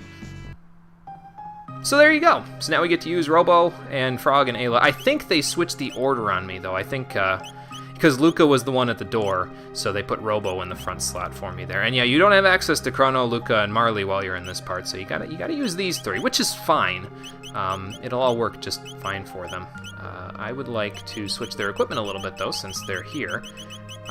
Let's do the sunglasses for Robo, because he's going to be more support. Or actually, no, Prism Specs are probably better, because all of the enemies here, except for one, are weak to lightning. And he's got Electrocute with 37 magic, 38 magic, so... Excuse me, he could use it. And Ayla, why don't we give you the sunglasses, because your physical attacks will be useful against the thing that is not weak to electricity. Unfortunately, Robo doesn't have his Moonbeam armor now, because I gave it to Chrono, but that's fine. We won't need it, I don't think. We'll be good. I need to go this way, and this way, and then I need to head to the East Gate, which is over here. Wow! Oh yeah, that's right, these guys come up. Well, thankfully, Frog and Robo have their own version of, basically, Ice Sword. So, this will work okay for them. Bop. Yeah, that's a little bit better. Just a little bit.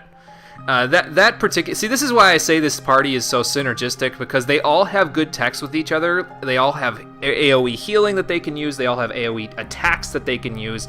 Well, Robo has all the AoE attacks, really, with Electrocute and stuff. Ayla and Frog are more focused on the single target stuff, but they just work so well together, all three of these guys. They're just... I can't see any other party in the game matching how good they are. And, I mean, it's exacerbated a little bit because they have the sunglasses and prism specs on, whereas the other parties have the golden studs, which lowers their damage output, but too good, man. All of Frog's dual attacks with Robo are good. All of Ayla's dual attacks with Frog and Robo pretty much are good. It's just obscene. So you remember the Citadel of Trials in Final Fantasy 1? That's kind of where we are now, and I don't exactly remember where we're supposed to go. There is exactly one treasure that I'd like to get in here. Actually two, including this magic capsule. We could give that to Magus, but actually I might give it to Robo now that I think about it, because that might do some good for him too, because he'll be in the final fight with us as well. So he's got 40 magic now. Nice. Good for you, Robo. Good for you. Yeah, it's definitely Ice Sword. Yeah, for sure. It's basically Ice Sword on steroids. So, okay, so that one did not lead to the correct path because, as you can see, I ended up back at the entrance there. Let's try the right path this time. Let's see where it takes us. Okay, this looks correct. I think this one leads back because, well, they wouldn't put this enemy in the way if it didn't lead back. So, yeah, where are you going, son?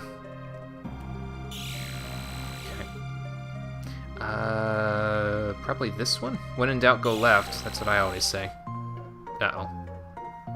Aw, man, how the hell am I supposed... Whatever, let's just fight. Get this out of the way. Ba-boom. Yeah, there's the little stuttering that I was talking about, unfortunately. Alright, electrocute them, Robo. Let's get this over with.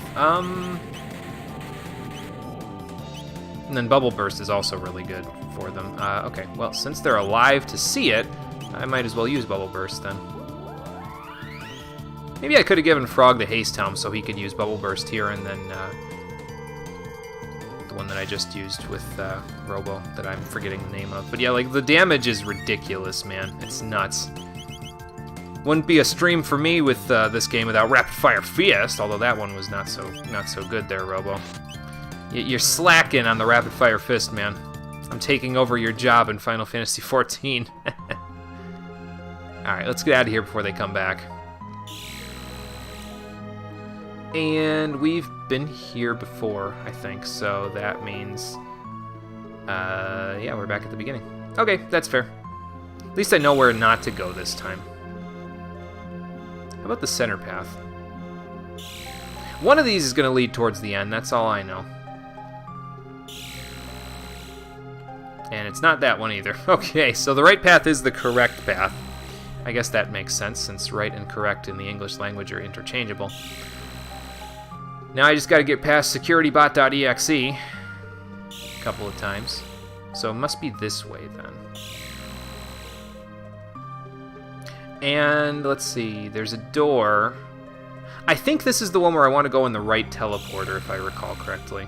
Because if we go over here, yeah, here it is. The last treasure that I want to get in this area. The Regal Plate. Very nice piece of equipment there. It's, I'll put it on Chrono when I get him back, but, yeah, there you go. Gives extra stamina, gives extra magic defense, and gives lots of defense over the Nova armor. It only doesn't have status immunity, but since Chrono has access to status immunity anyway via the Master's Crown, he doesn't really care, you know what I mean? So I'm going to give Frog the Haste Helm as well, since I've got that going. I guess I could give it to Robo while I'm waiting for Chrono to get back in the party for now. His stamina's already maxed out, but he could use the magic defense since I got rid of the Moonbeam armor for him for now. Okay, now we gotta do the maze one more time, so... Did I see the Shadowbringers updates we just had? Yes, I actually did. I checked out the Job Actions trailer, and I haven't downloaded the benchmark yet, but I did look at it and see what it was all about. I gotta check out the benchmark personally. On my own computer to see how it all goes.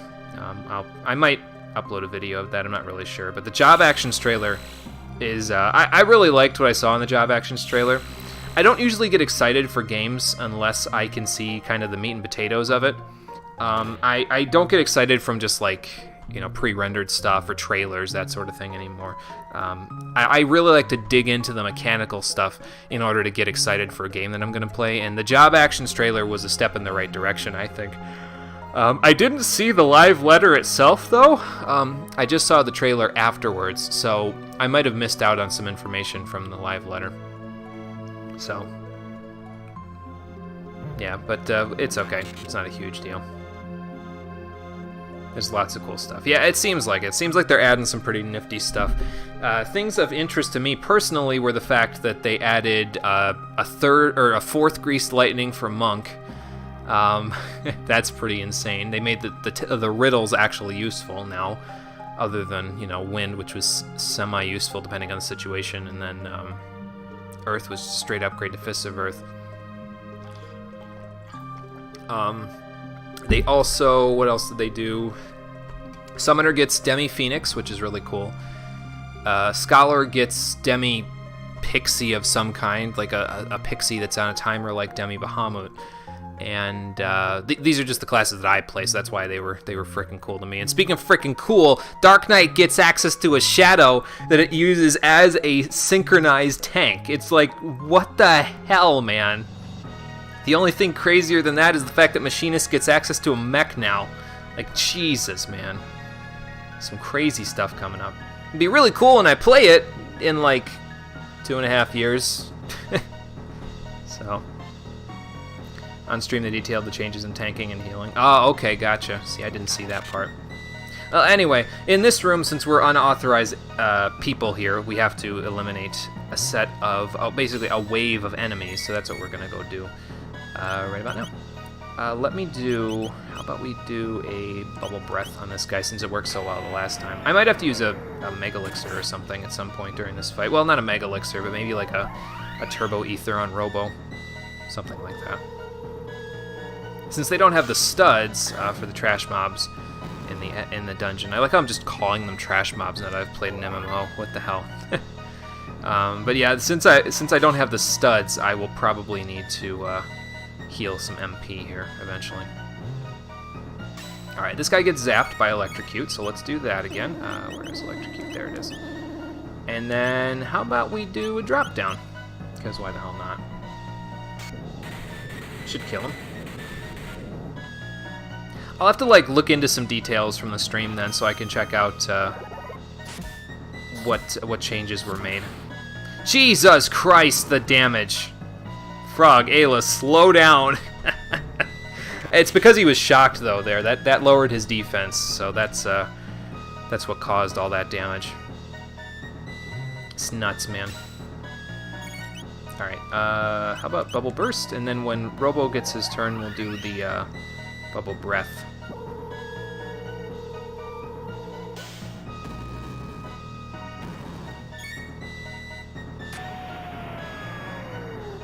Oh, that's fine. That's not going to do hardly anything. Yep, there we go. And Bubble Breath. Ayla and Frog are doing okay on their MP, but Robo... This is why Robo sometimes has MP issues, because his techs are just so good, man, that it just...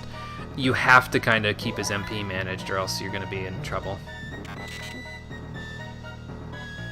There isn't a DPS stance for tanks anymore. Only one tank that will manage... Hang on, let me do this. Pause it real quick. The DPS stands for tank anymore. Only tank one that will manage way more aggro and Emity combo doesn't exist anymore. Oh, okay, interesting. I wonder what they're gonna do then with oh, hang on, let me electrocute first. Oops, that's not electrocute. That's electrocute. There we go. Yeah, I wonder what they're gonna do then with the like, what are they gonna give you in exchange on the levels when your Emity attacks were there before? You know what I mean? I wonder what they're going to do with that. Yeah, we'll do max 60. And then why don't we just attack these guys since they're electrocuted now. There we go. Easy as that. Well, it would be easy as that if I hit them. I think the fact that I'm a lower-ish level for these dungeons is starting to show for my accuracy. But if we rely on tax, it doesn't matter too much, so... Okay, this guy is the only one that has no specific elemental resistances, so... we're just going to want to do our best single-targeting attacks on him, including drop-down. This should be more reasonable damage. Yeah, that's like a quarter of his HP, though, so, like... this shouldn't take very long. Especially if I hit him up with another rapid-fire fist! Hooah! I've been waiting to say that. It's been such a long time since I've been able to roid out on the rapid-fire fists. I should mention it more in my streams. It is one of my favorite non-just normal attack moves in any game, so... Ouch. Did you just robo-tackle? Oh my god, that did a lot of damage. Ayla, get your turn a little faster, please. I need a slurp kiss, and I need it now. Thank you. Actually, I think that did about half of our HP, if I remember right, so... just by looking at the damage numbers, it was probably that, so... Let's see how much this does. Yeah, it's a half HP thing. Okay. That's fair. Now I'm not so worried.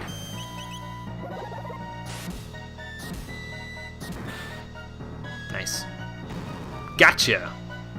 So much damage. This party is ridiculous, man. A fatal error has occurred. Would you like to send a report? No, thank you. Just shut the system down. Thank you. Okay. Well, now the system's shut down, let's go rescue, Wait, why can't I get out the door? Oh, probably because I gotta, do that. Oh, okay, nice. Robo knows what he's doing then. Good thing I brought him along. Can you imagine if it was just like Frog, Ayla, and Magus here? Ayla would be like, hang on, I got this. Bang, bang, bang, and she'd just smash on the keyboard. For replacement tanks, will have way more support actions with off-tank that can support the main tank way more, or tanking abilities that you'll be able to give to others. Oh, okay, I see. So they're supporting the fact that there's off-tanks and stuff now. Cool. As for healers, know that there's going to be way more healing focused. So less, like, damage, or less, like, alternate healing, like shielding and that sort of stuff. I don't know. Maybe you'll be able to tell me. Anyway, they can get out now, so cool. I guess we will. Sure, we can check the other way out. And our whole party's back together now, so that's good. I don't need to heal them right now. I don't think I need to get any equipment switched around either. Let's see. The only things I might want is I might want the Regal Plate for Chrono, so let me do that, actually. And we'll give Robo back his Moonbeam Armor, since Chrono could actually use the magic defense and the stamina a little bit more. So, yeah, now he's a house as well as Marley there. There's your Moonbeam Armor back there, Robos. Now you're looking pretty good. We'll switch out the actually, let me do that now so I don't forget. We'll switch out the sunglasses and prism specs so that I have them. Let's just give you that, and give you the speed ring since that's what I gave you previously. And you can keep the Scholars Amulet. Okay, cool. Yeah, unfortunately, Luca doesn't get a weapon out of this dungeon. She does get a weapon out of the next dungeon we'll go through, but we'll worry about that later. So, I think this way's a little harder. Like that one, not so bad, but I think this one, that guy is, because you got to go up and around and down. So you got to be like laser point for some of this stuff. I think here's where it gets a little tricky because you can barely see the guy. Let's see. I can see him okay from here. Go, go, go, go, go, go, go. Okay, cool. No, it's here. This is the one, I think. Alright, well, that one. Maybe I'm making it sound harder than it actually is, so that's fine. Ooh, this could be bad. There's some lightning zapping all over the place. We don't want to touch it, basically. I would imagine it deals some decent damage if we do get zapped by it. Uh-oh. Not these guys again. Well, we know what to do with the guy over there, at least. So.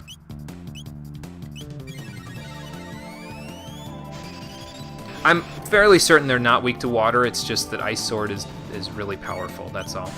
Let's see how much Megaton Bomb does. I think it's Fire Elemental, so it's not going to deal as much damage to this guy as if he had a weakness, but, you know.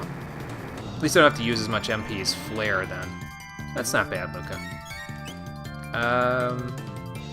Why don't I give Haste to Chrono, and then have him just go crazy with Frenzy, since he doesn't have Haste anymore.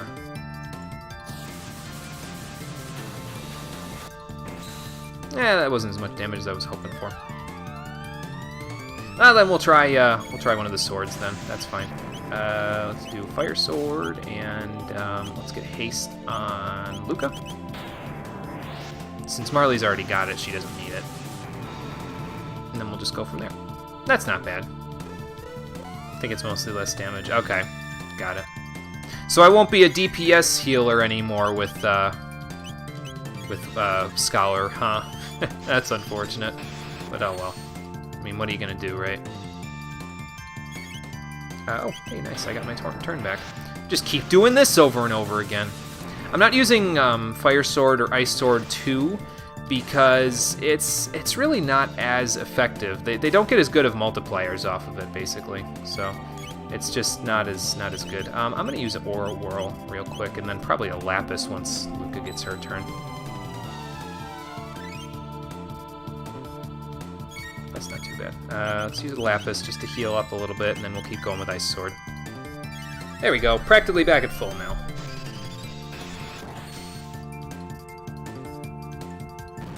Nice, got him. I think we're almost done with the dungeon. I think it's just this last little hallway section, and then once we get through here, we're good. Okay, so here. Cool. Go away, then we go. Nice. And last hallway, maybe? Ooh, that looks a little bad. There we go. Uh-oh. 2 of them. Oh boy. This could get a little bad. We'll just focus on one at a time as usual.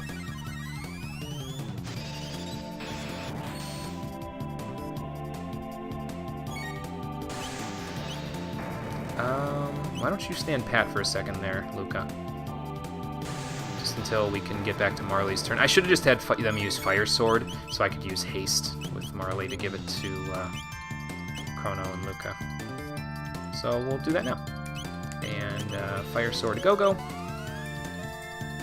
Pretty sure the changes are here because the damage scales are going to be way higher in Shadowbringers. Oh, okay. I see what you're saying. So the amount of damage that we'll do will be increased to compensate for the fact that we're DPSing less overall. Okay. Or just the amount of damage that the enemies are inflicting could also be way higher. I suppose it could be a little bit of both. I want Fire Sword, actually, so just since we're, in the process. Okay. Well, we'll use Ice Sword then, since I was on it. And I'll just have Luca use a Lapis. Why not? Yeah, once we get through this one guy, it'll be a lot easier, but actually somewhat tricky battle. It's okay, I don't mind it. It's nice getting some challenge out of Chrono Trigger. So, okay, his power is increased. That's not good. Though, it's considered an attack. Nice. Let's see here. I got haste on both of you, so I guess it doesn't matter particularly who does what here. You could heal Marley a little, though. So let's use a mid potion on her. There we go. And how about we do Fire Sword, and then just use Aura to keep our healing up. Because once that guy's dead, we'll be in good shape. Okay, maybe I should have held off because we're going to get tackled now. I mean, that's not a big deal because we'll just do that, but... Okay, Fire Sword again, and, do I need a Mega Elixir? Not particularly, especially since he's dead. Let's just toss a Lapis out. Okay, now we can start the fight proper here.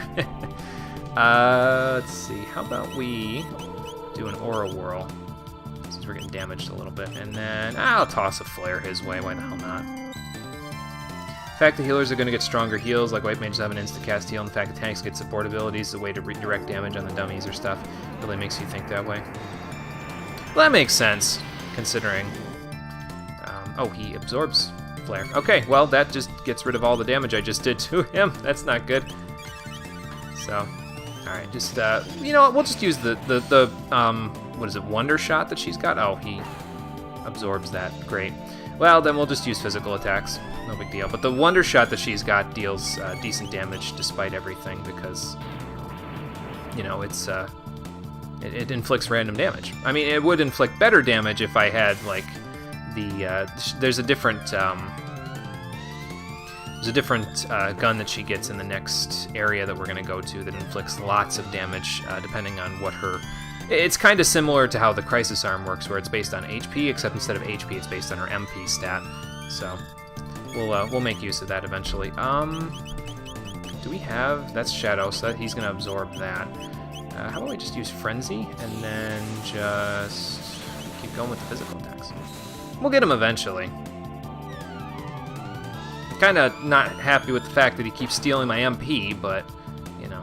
Okay, Luca, we're going to need a little more than 49 damage if you want to get through this anytime soon. I think he has about 10,000 HP, so he's pretty tanky.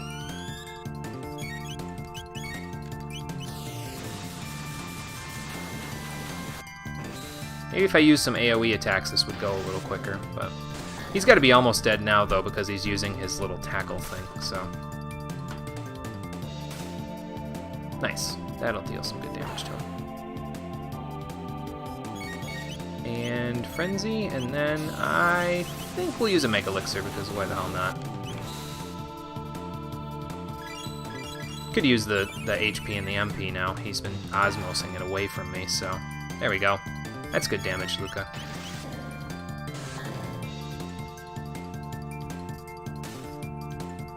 I think that was a counter. Yeah, that was a counter. Okay, cool. And done. Nice. Tough battle, but it was okay. We made it through. So that's all that matters. And I think through here is, yep, portal to the next area. So this is the end of this section, of this second dungeon here. So, and then we just got to make it through the third one, and we'll be in good shape. We might go for a little bit of length on this stream today as well. It might go for longer than 3 hours just because of the fact that I anticipate it taking a little while to get through the last dungeon. Like, we've been streaming for a little less than 2 hours at this point. So I anticipate it'll take a little while to get through the last one. Well, maybe not, because it's actually pretty short by comparison to the first two. There isn't nearly as much like puzzling stuff and running around and backtracking through, so it might not take as long as I'm making it sound like it will. We need to switch up the party. Why don't I switch in the reserves and give them a shelter as well, just so they're at maximum HP and MP. Oops, that's a Panacea. That's not a shelter. There we go. Cool, now they're good. And now let's switch the party up in such a way that we have the team that I want for this one, which is Luca, Frog, and Robo. We'll stick Chrono up here. And, yeah, these guys are going to be the ones I want for this next fight, because Luca, Frog, and Robo have decent synergy with fire and water attacks, and that's what I'm going to need. I'm also going to need water in real life, but I'll take care of that after I'm done.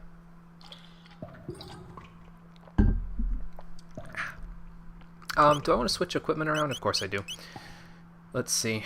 Well, you don't want the stud. You can have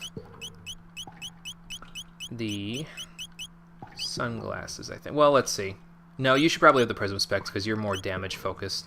You can keep the hero's badge. You want the sunglasses because you can do healing and damage.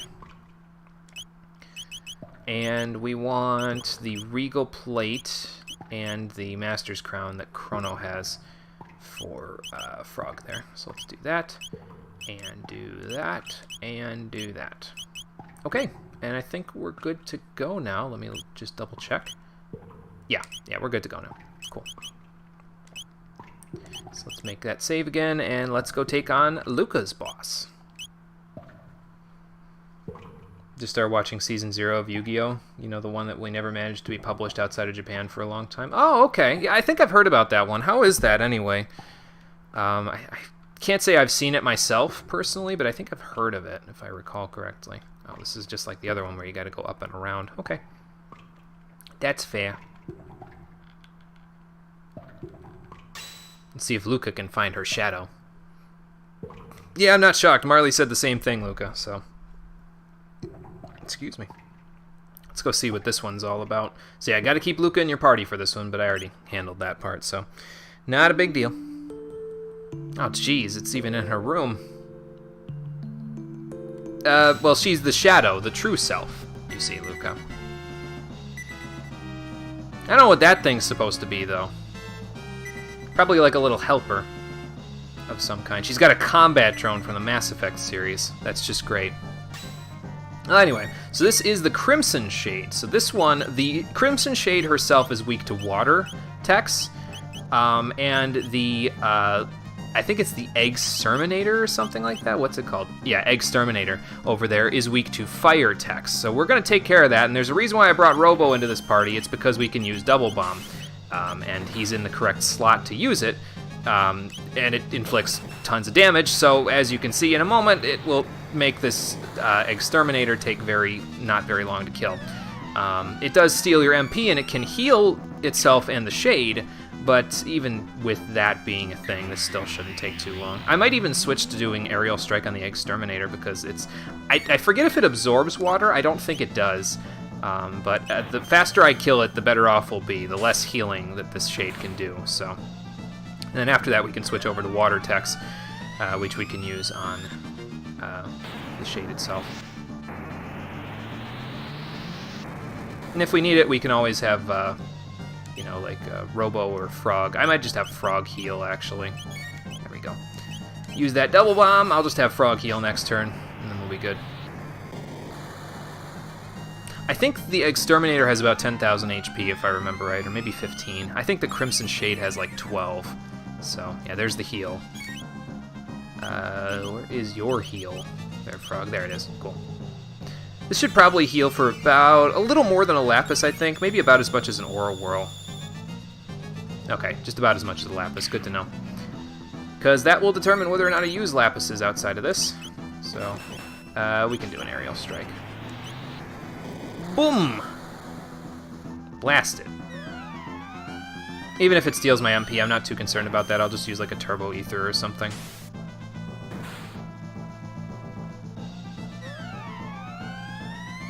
A Turbo Ether or 2 at the rate we're going.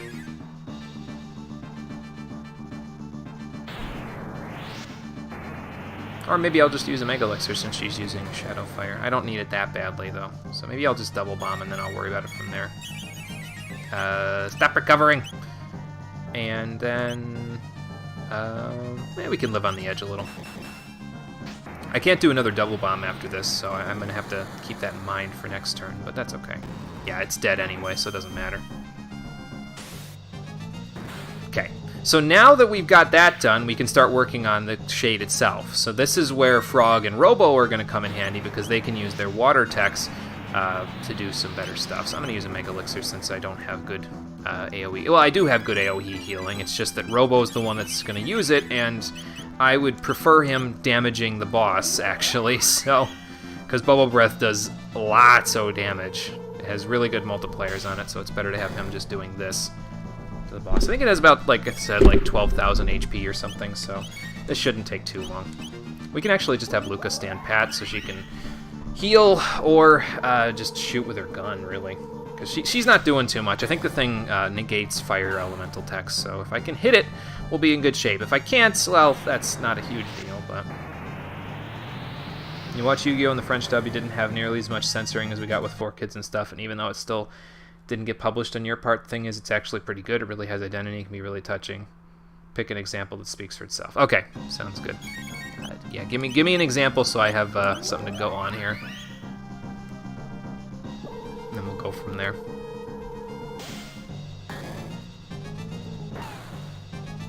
Well, I was going to say, there you go, Luca, but you only did 49 damage. You need to do a little more like what she just did for this to be useful. We'll just use a Lapis. Didn't use a lot of Lapises when I did the playthrough originally, I don't think, so I have plenty of them to spam here for healing. It lets me use parties that I don't normally use anyway, so... Now, this might hurt a little. Yeah, that hurt a little bit. Well, that is also something that I have Frog and Robo available for, because they can use Cure Wave to heal the whole party if we need it. We don't need it that badly on Luca, but that's because she has the Taban's suit to have fire damage anyway. But, nice. That's a lot better, Luca. That's a lot better. Okay. Let's switch back to Bubble Breath and do that. For example, keep in mind the Season 0 Yugi is still kind of young. Okay, got it. I will keep that in mind. All right, we got the shade. Nice. Frog got a level. Robo got a level. It's all good. And Luca is going to get some stats out of it. Nice. And for defeating that shade, we actually get... Marley got a +2 speed upgrade from her shade. Luca gets a +3 speed upgrade. So now she has 12 speed without the Debon suit. She has 15 with it, which is pretty good for her. I'm just going to use something other than the Debon suit for her now, though. Because, let's see. She's the one who's going to get the prismatic dress now, basically. And then I'm going to switch the regal gown between Ayla and Marley, depending on who's in my party. Because they won't be in the same party as each other anymore. So...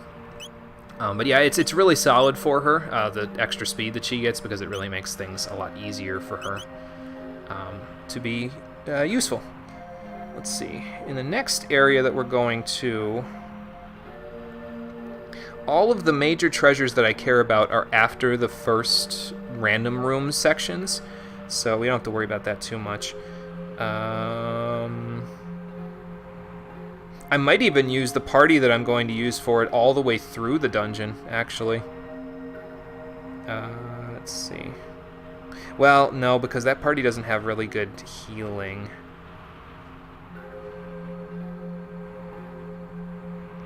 So maybe we'll use Frog and Robo with Chrono for that one. I'm going to give you... Actually, I should probably unequip it from other people first. Let's see. You need the stud, that's fine. You can keep the Wrath Band. So we're gonna go Chrono, Frog, and Robo for the next dungeon, I think, to get through the first part. Yeah, and then we will give... So we'll give you the golden stud so you can electrocute things. There it is. And we'll give Frog... I guess he can keep the hero's badge. Yeah, he can keep the hero's badge. And we will give the other golden stud to Ayla, I think. Let me think about that one. Well, basically the party that I'm going to use for the final boss fight of the next area is going to be Chrono, Ayla, and Magus. So I guess I should outfit them like I'm going to outfit them for a boss fight, but I'll worry about that later. So Zodiac Cape for you. And, well, Chrono, Frog, and Robo is going to be a little bit of a problem party because of this stuff. Well, I could just give Chrono the Haste Helm. That solves the whole problem, really. Okay, so you are going to have the Prismatic Dress, and then let's get you out of this. What do I have 3 out of? Anything? I guess I have a Speed Belt that I can give her. That's fine. And let's heal up. And once we're done healing up, we will... I'm just going to use a Lapis, I think. We're good on that, and then just use a couple Ethers.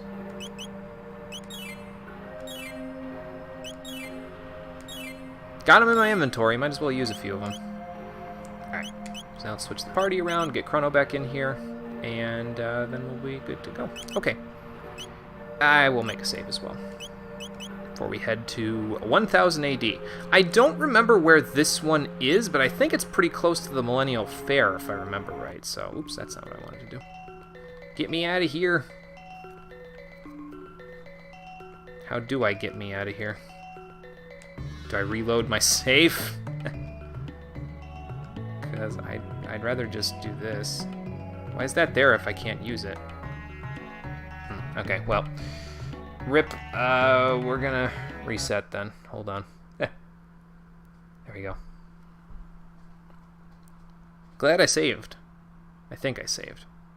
Let me make sure I saved. Hold on. You know what? While it's, actually, no.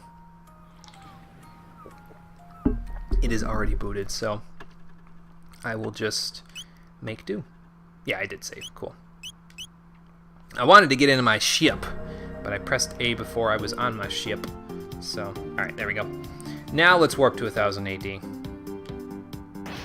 And I will find the vortex. I'm pretty sure it's right near the Millennial Fair, though, like right near Chrono's house. And then, I'm going to go get some water before I continue. So I will be back in a moment once I land here. Let's see. Yeah, there it is, down up here. Can I land up here and still get there? Let's see. No, I cannot. So I gotta land like here somewhere. There we go. I got it. Okay. So we'll enter into this vortex in just a moment. Let me go grab some water, and I will be right back.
Sandals. I don't need these right now.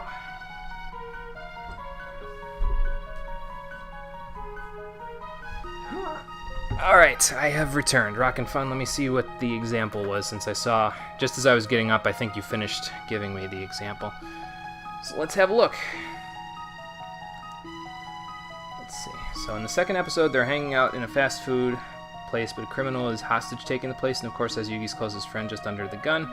Yugi tricked him into playing a game, managed to make him overthrow alcohol on his clothing, and burn him alive. The end. Nice. Yeah, that is a little bit darker than what they allowed with the 4Kids dub, isn't it? You see the 4Kids censored love relationships or cleavage. There's no way they'd let that slip. Absolutely, yeah, there's no way 4Kids would have let that go. Oh boy. Did I save here? I'm going to see if I saved here. I think I saved in the future. Yes, I saved in the future. So we'll save right outside the vortex. Excuse me. Because why the hell not? Okay. Let's do Chrono's dungeon now. And then after that, there's just the super boss, and then we're done. Hopefully, this won't take too long. I don't think it will, honestly. Like I said, we might go a little over 3 hours, but it's not a huge deal if we do.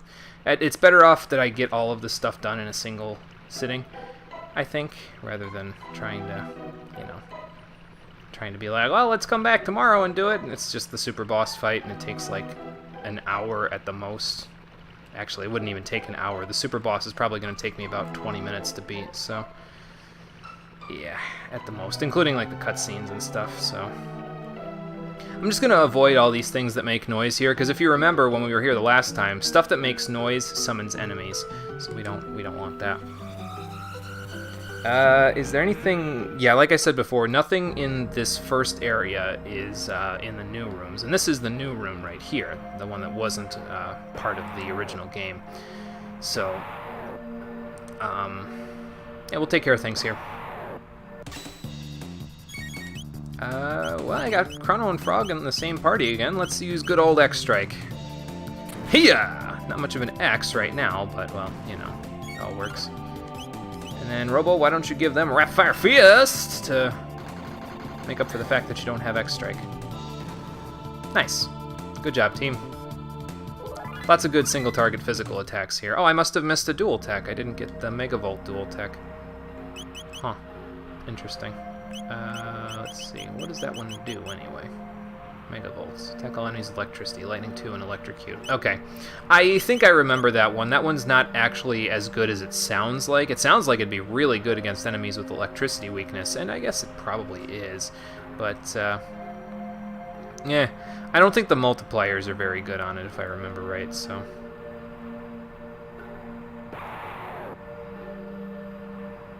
I'm just going to try fighting this guy with physical attacks, because, I mean, we don't need to, like, cast fire on them or something like that, so... Oh, look, there's a second one. Never mind, less physical attacks, more X-Strike. There's a third one. Okay. Not Cyclone. How about... Where is it? X-Strike. Yeah, that guy.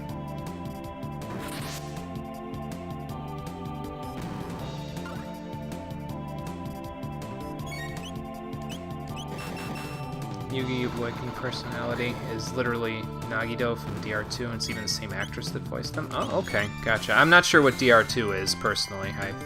I don't watch a whole lot of anime there, Rockin' Fun. I don't know if that's an obvious thing or what, but I can't say I know very much about anime, personally. I think I've watched about...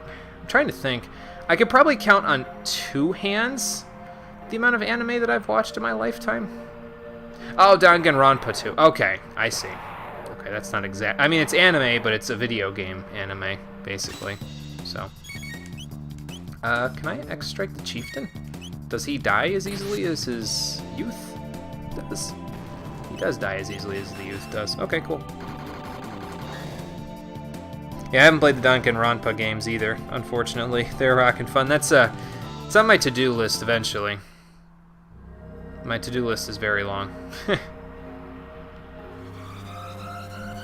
Okay, 2 down, 3 to go. And then we get to the actual dungeon. Oh, this one's easy. Just run right through. Yep. No encounters or nothing. I'm not even going to worry about the map. There's no treasures here to find, so it's not really a big deal. Oh, this one's going to be... because this is the conveyor belt with all the encounters on it. So we're going to make some use of Electrocute and Lightning 2 and all that stuff here. So here we go. Let's see if Lightning 2 is enough to kill them. I'm not really sure, honestly. But we'll see in a moment. Need to play them. Those 2 are really good. Yeah, I've heard only good things about it, so I definitely will be playing it in the future. It's just, you know, I've got a lot of games that I say I've got to play in the future, so we'll get to them eventually. I'm sure. Oh, Shield Sphere, nice. That will help. Okay, so we've established Lightning 2 is not enough. Let's just use Luminaire.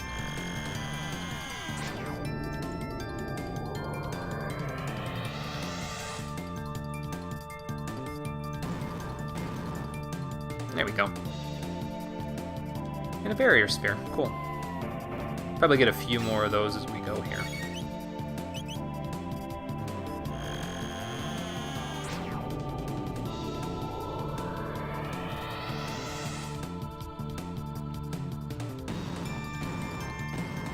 I could always, what I could always do, Rockin' Fun, if you really want me to play him, is I could stick the first Danganronpa on my stream suggestions list.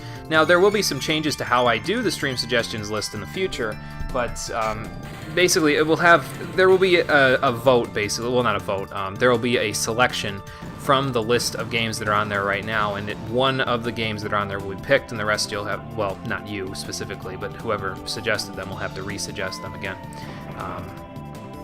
So basically, there will be changes to it, but your suggestion will have an equal chance of being picked thanks to the random number generator that I use for the selection as everyone else's. So if you want me to put Danganronpa on the stream suggestions list for you, I could always do that. It might make me play it a little faster. So... I forget, though, do you have something on the suggestions list at this point? I'd have to look back. I don't recall. It's probably one of the deepest and most engaging visual novels you've ever played. Especially the first one. Damn, the writing on it is phenomenal. Nice. Uh-oh. Okay, so this is the section where these guys, you have to knock them out from the back. Hooah! Gotcha. That's 1. I think there's 3 total. I might just avoid that guy, because we don't even need to go into that room. I don't think we can even get into it, so... Let's see here. There's the other guy. I feel like shouting, "Hey, Buckethead," but I can't, because then he'd notice me. We don't want him to notice me. Turn your head around. There we go. Knock his block off, Chrono. There we go. Nice. And let's get out of here. I think this is checkpoint. Yep, this is checkpoint. Cool. I'm probably going to stick with this party for the next section because it's pretty good for it, I think. They've got good physical attacks and they've got good AoE stuff thanks to Robo being in the party, so that should be pretty good for us.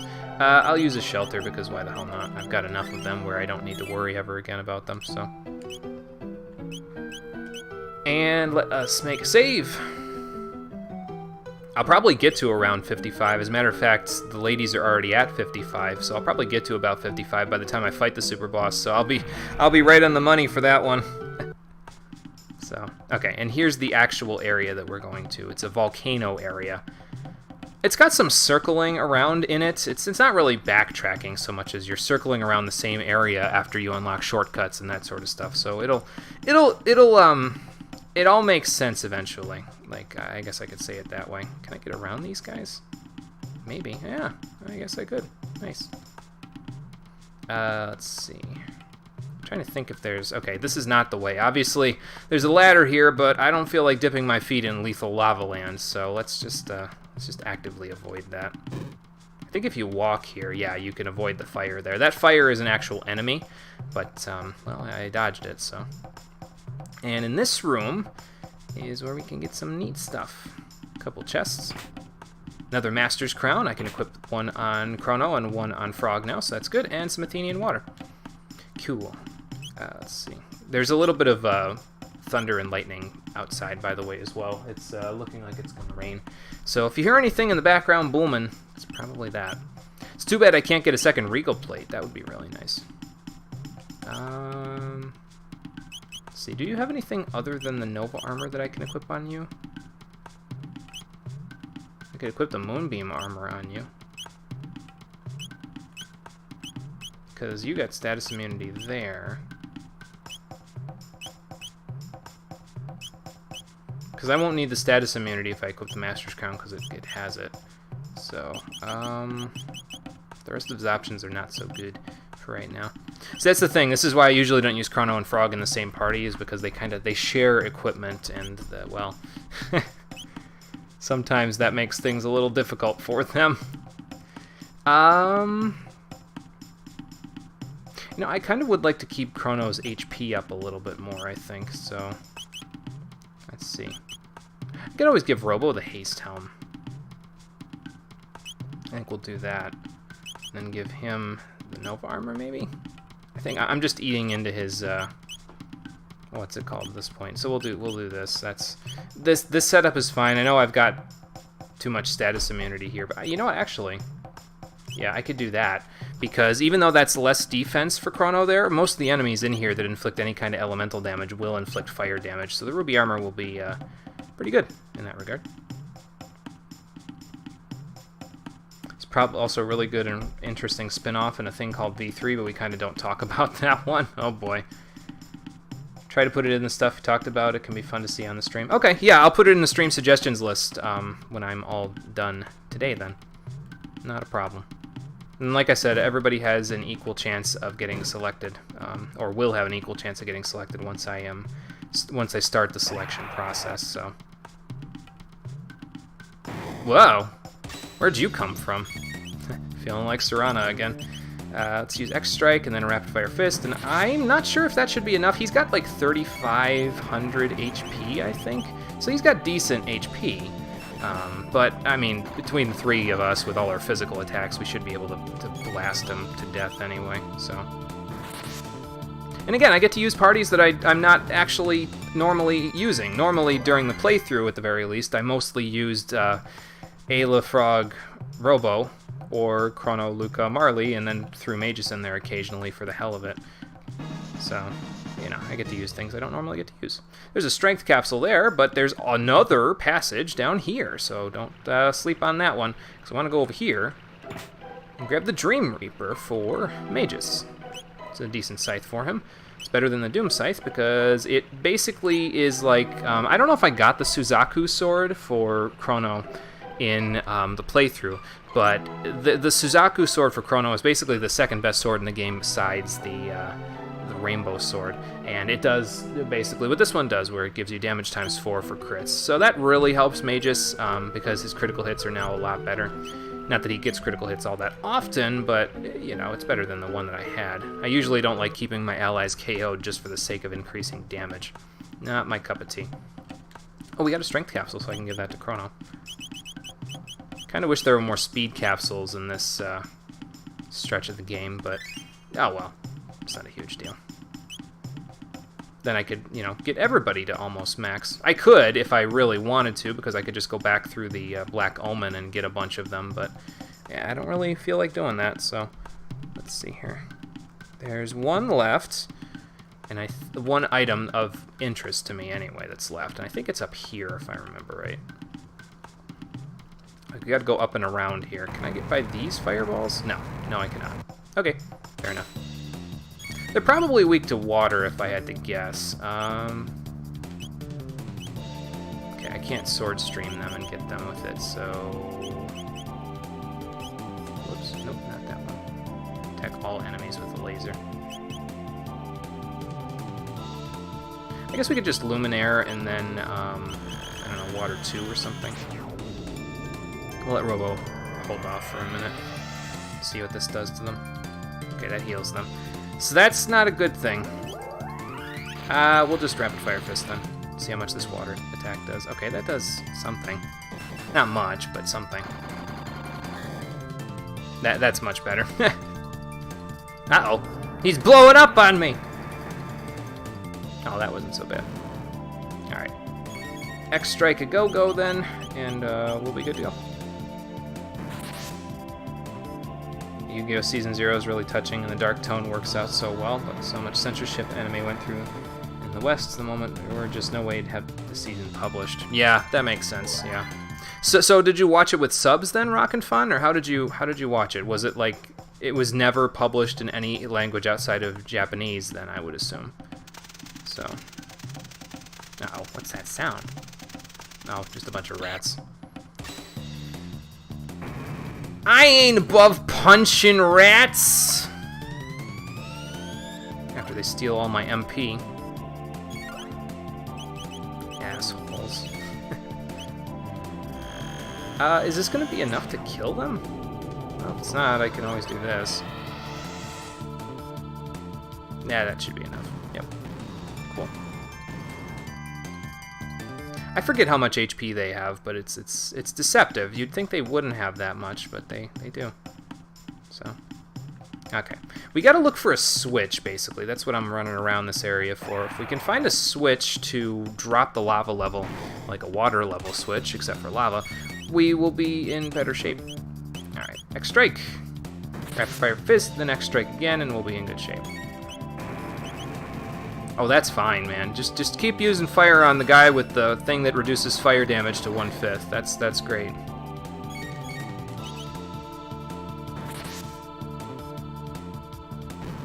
Yeah, once we drop the lava level, we should be able to get through to, I think, closer to the end of the dungeon. There are multiple bosses at the end of this dungeon as compared to the other ones where there's only one, but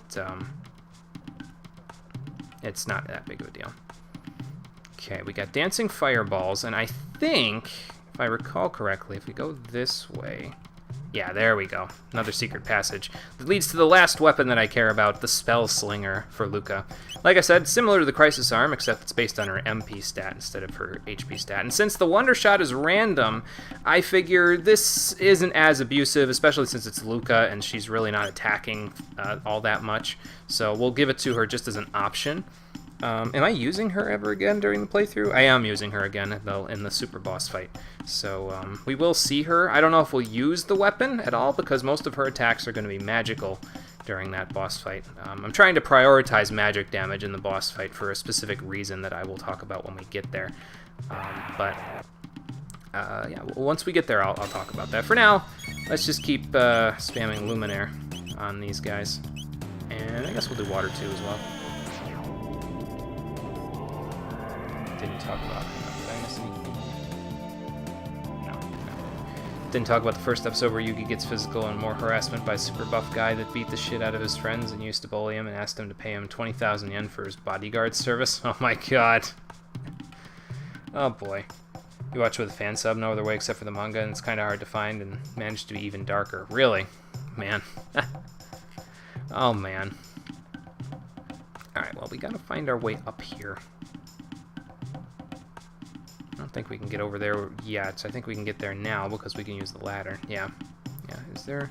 No, this doesn't lead anywhere. Okay. I think there's a chest around here too. Yeah, there it is. With I think there's an elixir in it, maybe? We'll see in a minute. Another strength capsule. Nice. Chrono, I got something for you. Whoops, that's not the items menu. There we go.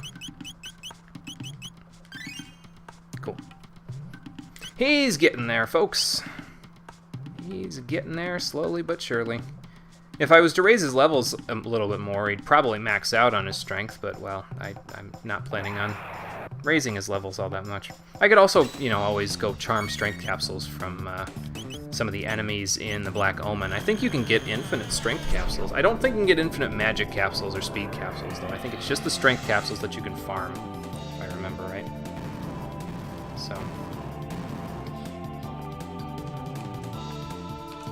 water bottle's leaking again, damn it. It's okay. Just wipe that off. There we go. Alright, let's see what's in this chest. Just an elixir. Okay, well, that's fair enough. It's pretty good. It's a pretty good item, so...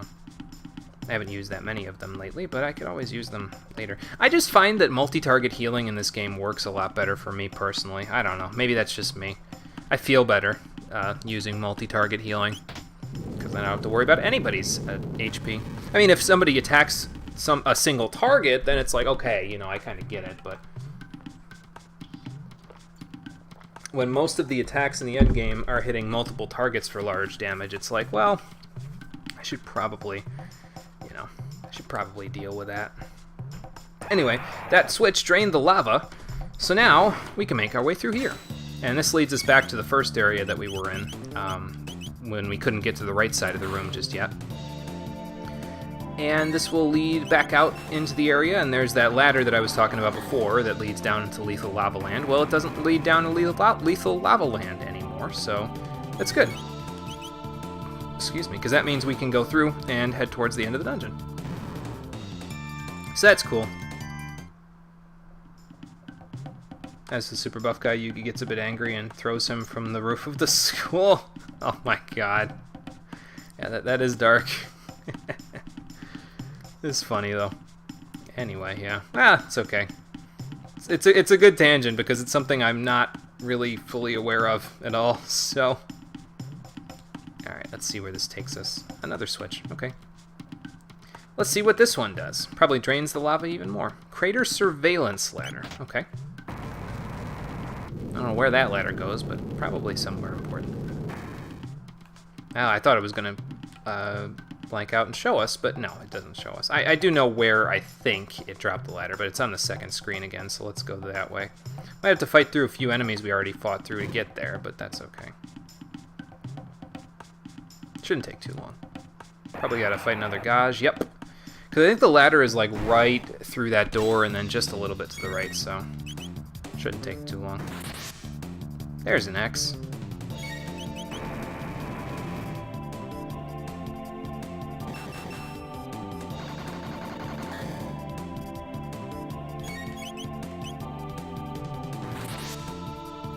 Now, I have to make special preparations for, not the boss coming up, because, like I said, there is a boss before the Shade boss of this area, but I have to make special preparations for the Shade boss, because according to the internet, the attack that he can use there, one of his attacks that he can use, is strong enough to deal 1,000 damage to your entire party, and I'm kind of like, I'm not so sure about that, but, I mean, I'd rather be...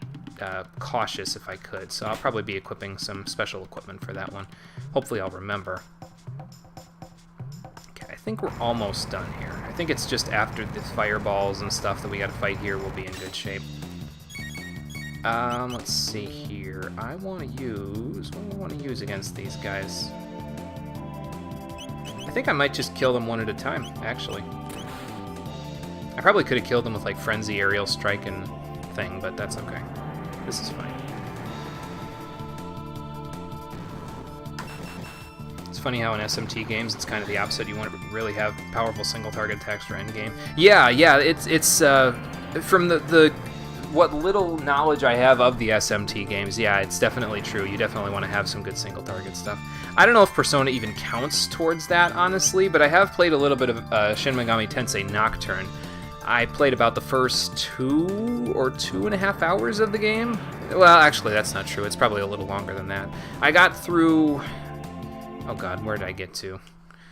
I think I got up to the Matador boss fight, and I think I beat it, and then I said, okay, that's enough of an experience with this. I don't want to make myself less blind to the game than I am currently, so I'd rather hold off. Oh god, 2 red gauges. Alright, well, this shouldn't be too hard, though. I'm going to need to heal Chrono, though, because his HP's a little low currently. But I might not even need to heal him before the end of this fight, so we'll see.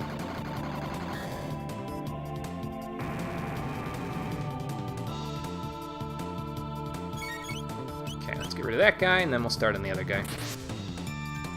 I guess I could always heal beam instead of starting on the other guy first. I mean, 1 MP to heal like 500, I think, HP. Since Robo's got pretty decent magic stats, should be pretty good. Sorry for the seizure procedure there. Yeah, 450, that's not too bad. Good job, Robo. Alright. Let's go back to our regularly scheduled rapid-fire fist as the thunder moves closer outside. Hopefully it doesn't knock out our power. I would be upset, because I don't think I would know. Well, actually, I would know, because I'm in a room with lights on, so I would definitely know. But, yeah, I hope I don't lose internet in the process. Knock on wood to make sure it don't happen. Okay, it won't happen now. But we're done with the dungeon, so that's cool. So that one didn't take as long. That being said, like I said before, there's going to be a boss fight coming up here. I forget if it's before or after. Obviously, it's after. Now I can see. It's after the save point. Do I want to change my party out for this? I guess I could bring Ayla in instead of Frog. But I'm kind of okay with this party for the next boss fight. It's really not that huge of a deal. I might switch out for the old standby party, which is Frog, Ayla, Robo, just to let them relive their glory. Well, no, they already relived their glory days back in the dimensional vortex in the future. So maybe I'll just keep this party. Yeah, I'll keep this party. We're gonna switch out for Ayla and Magus after the next boss fight for the Shade fight, which is not just yet. But we'll worry about that when we get to it. First, let's get through this other boss that we got to fight over here. Because this party should do fine. We've got good healing on it, and we've got good physical attacks for this fight, so... Who's there? Oh god, not this guy again. Dalton, what the hell are you doing here? How did you live? I'd call it something, but I wouldn't call it brilliant. Well, anyway, the reason why Dalton is here is because you know how he got spiraled into that rift thing after we fought him on the Wings of Time there? Well, this is where he ended up. He ended up in the dimensional vortex, and now he's in this cave for some reason. I don't know why, but...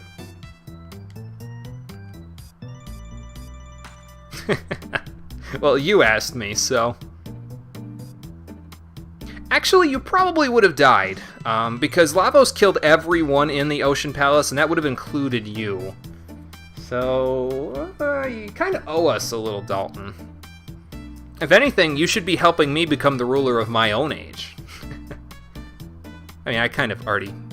Did they show that at the end of Chrono Trigger DS? That Chrono and Marley are quote-unquote getting married? I don't know if they actually did get married or not, but... Well, anyway, Dalton's having a piss match here. Okay, sure, fine. Let's see what suffering you're talking about here. Anyway, same thing as we were doing with the red gauges. We'll just keep using our good physical attacks on him. He can zap us a little, but that's fine. He's really not too bad, I don't think. We've got enough healing to where I'm not concerned. I didn't even equip anything other than the golden studs either, so it's you know.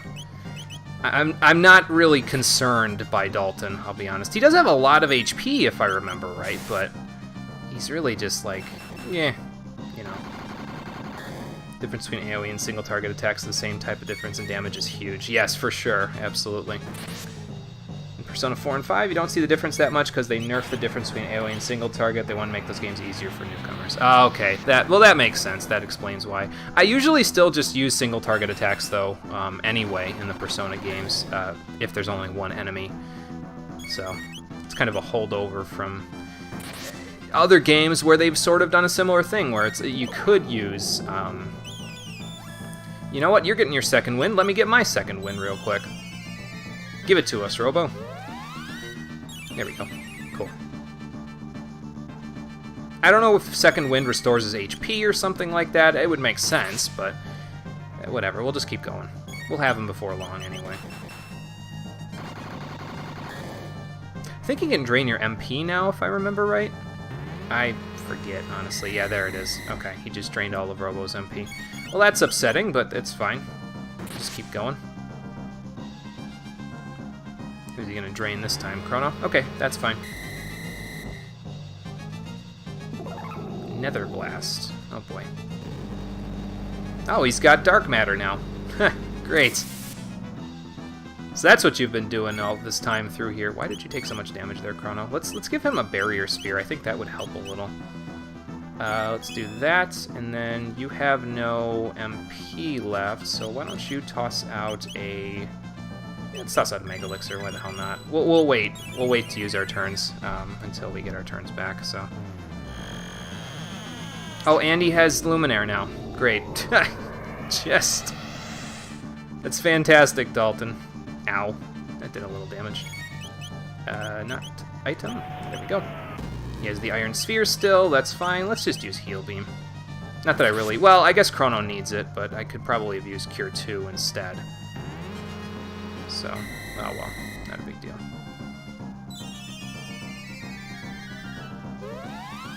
Maybe I'll use Cure 2 on the next turn and just use Rapid Fire Fist with Robo.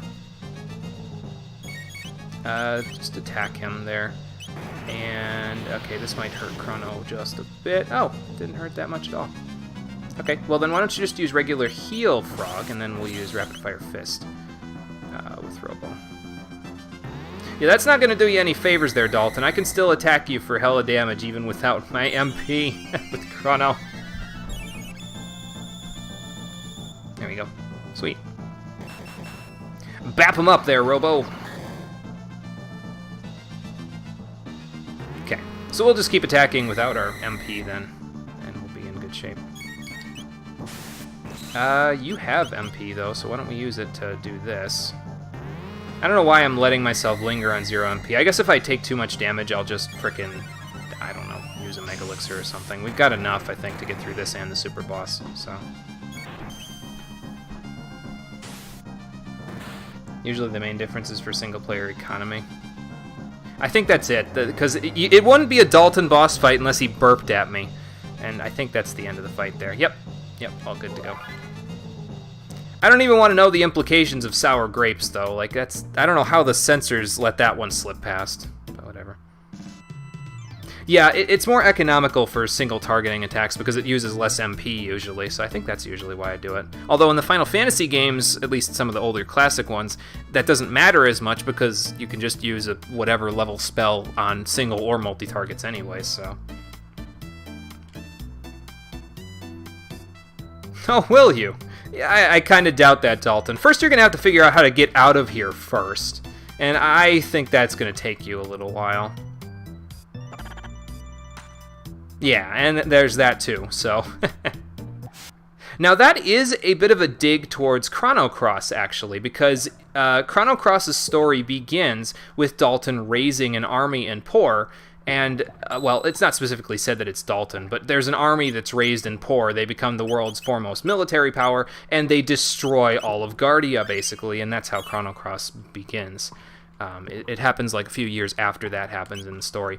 I think, though, this is just a personal theory, I think that the way that works, though, is that Dalton, from our universe, goes to a Poor in an alternate timeline or an alternate dimension and then helps them raise an army. Because in this timeline, and this is, I haven't played Chrono Cross, so I could be just totally shooting in the dark here, but I don't, like, with Chrono, Luca, Marley, Frog, Ayla, Robo, and Magus all watching the timelines, how the hell would Dalton just, like, be able to destroy Guardia? You know what I mean? It doesn't make any sense. But I could be wrong about that. There could be something that I'm not seeing. So, and maybe we'll find out more when we play Chrono Cross, because that is my plan. The next Chrono game I'll be covering is going to be Chrono Cross. I don't know when that's going to be. Probably not for another, like, year-ish, if I had to guess, but we'll figure that out later. Okay, now I need to make some special preparations. We need... What do we need for this? We need to unequip the Master's Crown from Frog and give it to Magus. So let's do that. Let's see here. You are going to want the Angel's Tiara and the Regal Gown there, Ayla. So we're going to give that to you. And let's see. Then I just need to equip some specs and stuff. Angel's Tiara and Regal Gown. Good.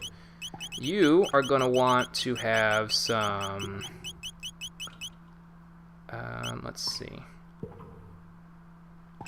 trying to think, because I have to equip the Green Dream on one of my characters, and I think it's going to be Chrono. So let's give you these sunglasses. We'll give Chrono the Green Dream.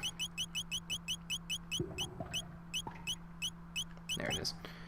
And we'll give Mages the Prism specs, because the next boss is weak to Shadow Elemental attacks, so we want to have him as strong as we can get him. So this should work, because the Master's Crown and the Prism specs will stack with one another, and that will make him really, really strong. I think he can survive an attack with the Shadow Plume Robe from this guy if this guy uses what I think he's going to use. And I think I'm okay with the stuff that I've got there. The only thing that I want to switch for is actually, if I use the White Plate, I won't need the Green Dream at all. So then I can use something else. Because we want to absorb as much... we want to absorb lightning elemental damage, basically, and that's the gist of this. Let's see, what else could I use for Chrono? Power Crest might not be a bad idea, actually. Yeah, we're going to use the Power Crest then. We'll give him his max stamina and give him lots more strength, because he's going to be one of the main damage dealers here. So actually then, maybe I should give Ayla the Magic Crest and give him the sunglasses so he can deal some good damage. He's not going to... Well, I said main damage dealer, but he's not actually going to be the main damage dealer. He's just going to... The multipliers from Falcon Hit, which is the single target attack I'm going to use, is determined from his... what's it called? His damage there. Or from his... what am I trying to do? From his strength stats and stuff. So the more damage he can deal, the better off we'll be. So... Speaking of Persona, this is probably something you had from a long time already. We're beginning to receive the Persona 3 mangas translated. Oh, okay, are we? See, I don't, and this is again because I don't really watch a lot of anime. I also don't read a lot of manga, so I wasn't aware. That's good, though. It's good that they're sort of, branching that stuff out. They didn't really do that all that much previously, so it's good, though. It's good that it's branching out. But yeah, I did want to make some extra preparations, and actually, you know what I'm going to do? Here's what I'm going to do, is I'm going to equip Ayla with the Green Dream. Because she has the barriers from the Regal Gown and stuff, but I'm still concerned about her HP a little bit. Even with auto barrier, she might not live through one of the attacks from this guy. This is again according to the internet, because according to the internet, this guy can inflict 1,000 or more damage, even with a bunch of resistances. Mages should be fine because he has so much magic defense and auto barrier, but Ayla might not be. So let's just fix that before it becomes a problem. This could all be a moot point, too, because I could just be at the appropriate level where this is no longer a problem, but we'll see. We'll see in a minute. I get the feeling there's something Chrono needs to do. Yep. So let's take our current party in with Chrono and help him out. And there's another shade to fight. You're not me! You're not even like me!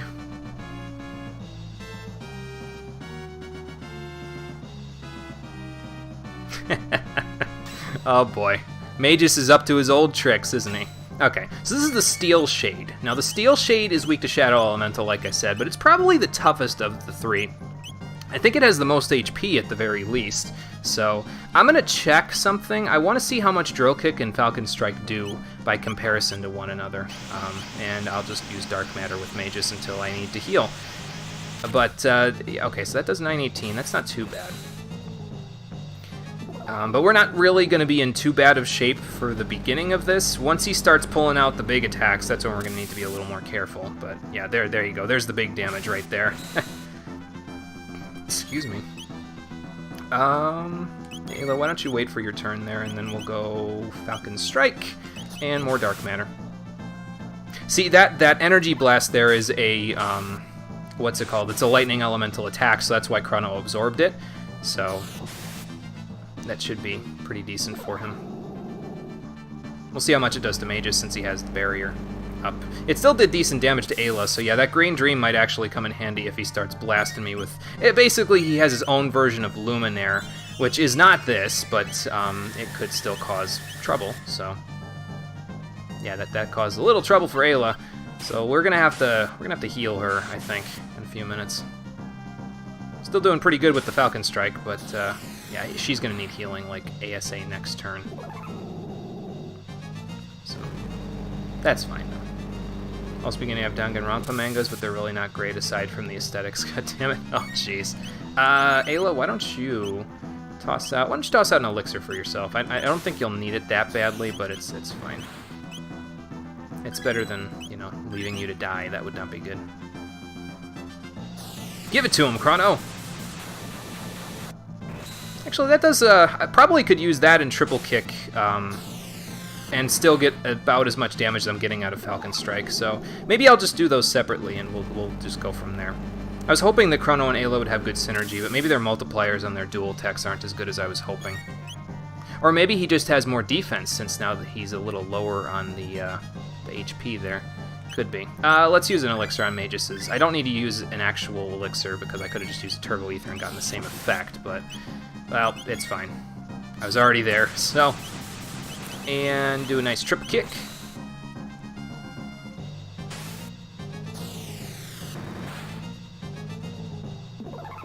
Shadow Chrono makes you think of the Dante cameo you had in SMT Nocturne. Yeah, that's going to be something once we get to that point. Dante's going to be coming in and he's going to be like, hey, yo, you're supposed to be playing the DMC games. When's that going to happen? I'm going to be like, Dante, I have so many games to play, man. Well, we got him without him using Luminaire, which is pretty nice. It's named something other than Luminaire, but it has the same effect, and I guess I didn't need to worry about the white plate after all. But it's fine. We got some extra strength for Chrono, extra accuracy. He's probably capped on strength now, or if not capped, very close. And that takes care of the dimensional vortices, so we're in good shape there. Let's see, what party am I using for this next one? I need to have Robo, Luca, and Magus in the party in exactly that order. So let me do that, and then that. Let's do it that way. There we go. I want them in this order for a specific reason, and I'll talk about what that reason is in a little while. What do I want for their stuff here? I definitely want the Master's Crown on Robo as well. I'll get him the Regal Plate. So, who has the Regal Plate? You have the Regal Plate. There we go. And the rest of this stuff is pretty good. I'll take this off of you. And we'll give you back the Nova Armor. Actually, I could give you the Guardian Helm back since you had that originally, and you can go back to the Haste Helm. Yeah, you can have the Master's Crown, and we'll keep you the way that you are. You can have the Master's Crown and the Regal Plate, so that's pretty good for you. I'm going to want to give you probably the sunglasses? Yeah, I think I'm going to want to give him the sunglasses, and then... Or no, I'm going to want to give him the Magic Crest so he can use his healing if need be. And we will probably need it, so let's give you the Magic Crest. And then we'll give Luca the sunglasses. You could also have stolen a, and I didn't think about this when I was fighting Shadow Chrono there, the Steel Shade. You could steal a second set of Prism Specs from him, which is really nice if you are out it, if you're only using a single one, which is all I have right now. But yeah, I didn't think about it while we were fighting him, so yeah, it's fine. We won't need it that badly. And I need to equip you with the... let's see, does Ayla have that stuff? Yeah, Ayla's got this stuff, so let's give her this and that, and then give Luca the Angel's Tiara and the Regal Gown. And now she should be pretty good, I think. Basically, I want to max out the magic damage I'm doing in this fight, and that's why I'm bringing my 3 almost strongest magic users. Marley has more magic than Robo, but Marley doesn't have Double Bomb, so that's that's why we're bringing Robo instead. So let's go to the end of time, we'll save there, and then we'll fight the super boss and see how it all goes. There we go. Cameo features the Dante design from his worst game. Oh, okay, so from Devil May Cry 2. Okay. Nice. Some games are kind of a mixed bag or kind of meh, but if we're talking about the Black Beast of the series, it's definitely DMC2. Oh boy. Oh, hey, old man, what's up? Got some news for us? Hang on, Marley. Sorry. Sorry, we got this party specifically for certain reasons. What's up, old man? You mean the dimensional vortices? Yeah, sure. Pretty much, or most stages, anyway. What's as you thought?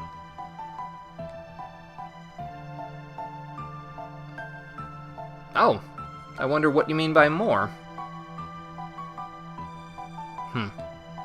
Okay. That's a little weird. Why would Lavos be lonely? Nah, I'll take it on anyway, old man. It'll be fine, don't worry. We've got the best equipment we can have at this point. We're slightly under-leveled. I think you're supposed to be, like I said, around level... Actually, 55 might be just fine for it. The person that I saw do this section of the game did it at around level 60-something, but I was not privileged to be at that high of a level. But we should be okay. I do, like I said, though, want to make sure that I am... kitted out to inflict as much magic damage as possible, and that's why this party is here, so that they can do exactly that. And you will see why when we get to the fight that we're about to go to. So we can still go to the final boss fight if we want to, but there's also this second option now, Time's Eclipse. So let's head there and see what craziness awaits us at the end of this slider's rope.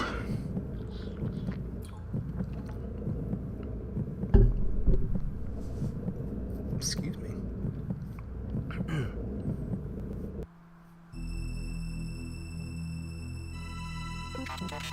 Is everybody all right?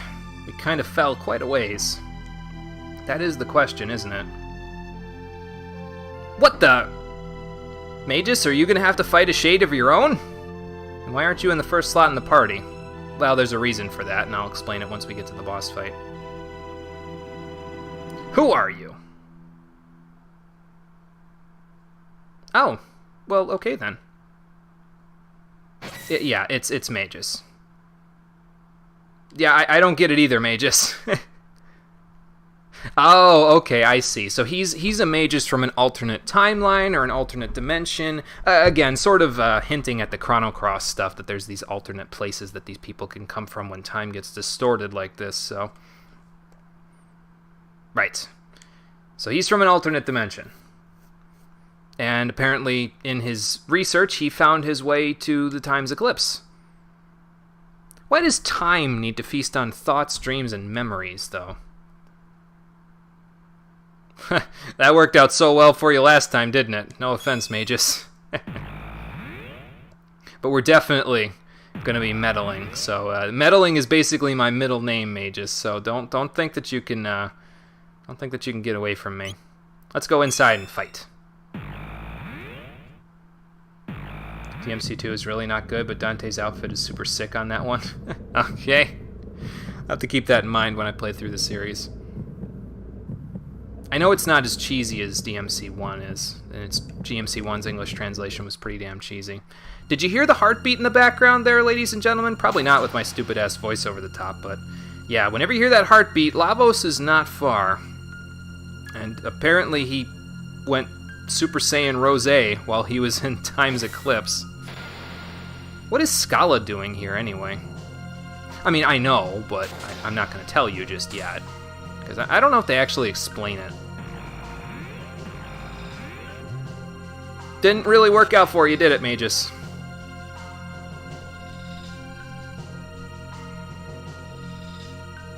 You did. I didn't listen. Well, at least he can crit with his scythe a lot more. That's pretty nice.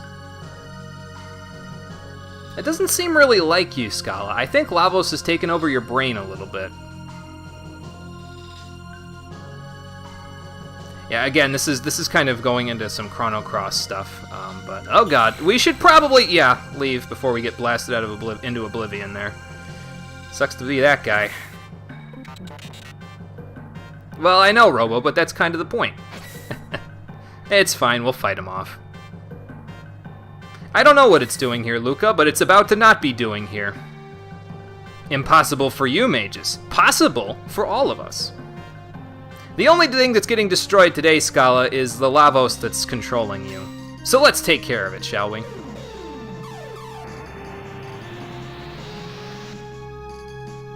Ouch. So this is the Dream Devourer, and it is basically in its first phase, in its current phase, it doesn't absorb physical attacks, but it counteracts physical attacks with basically MP Buster, so it destroys all of your MP. So you want to use magical attacks in this first phase, and that's why these guys are here, because I have access to Double Bomb, and I have access to Dark Matter with really strong magic. So we want to inflict as much damage as possible. Now, we will probably not inflict as much damage as we possibly could. Like, it'll look like we're not doing that much, but we're doing enough, basically, so don't worry about it too much. I'm going to use a Barrier Sphere on Robo, because he probably could use it.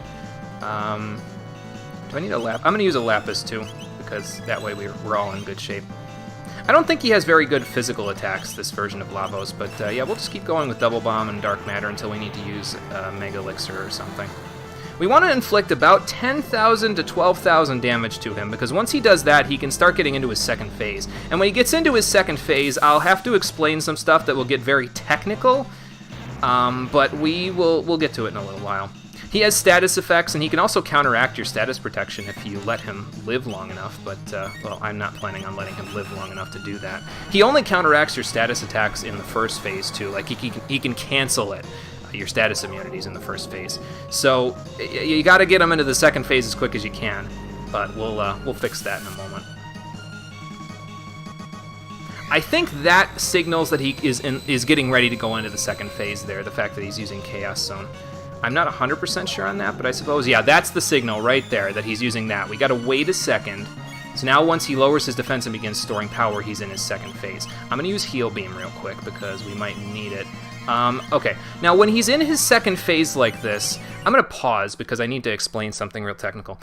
When he's in his second phase like this, he no longer counters physical attacks with MP Buster, but I believe he absorbs all magical damage, so you have to inflict him with physical attacks. So why am I using a party that is completely magical users then? Well, to explain that, I have to get into a little bit of programming lingo, which might be a little dry for a few people, but basically, Chrono Trigger is a 16-bit game, so every bit of data on the inside of this game's data banks is in 16 bits, meaning it can go 2 to the 66th power, or not 2 to the 66, 2 to the 16th power combinations, which is 65,536 combinations of numbers.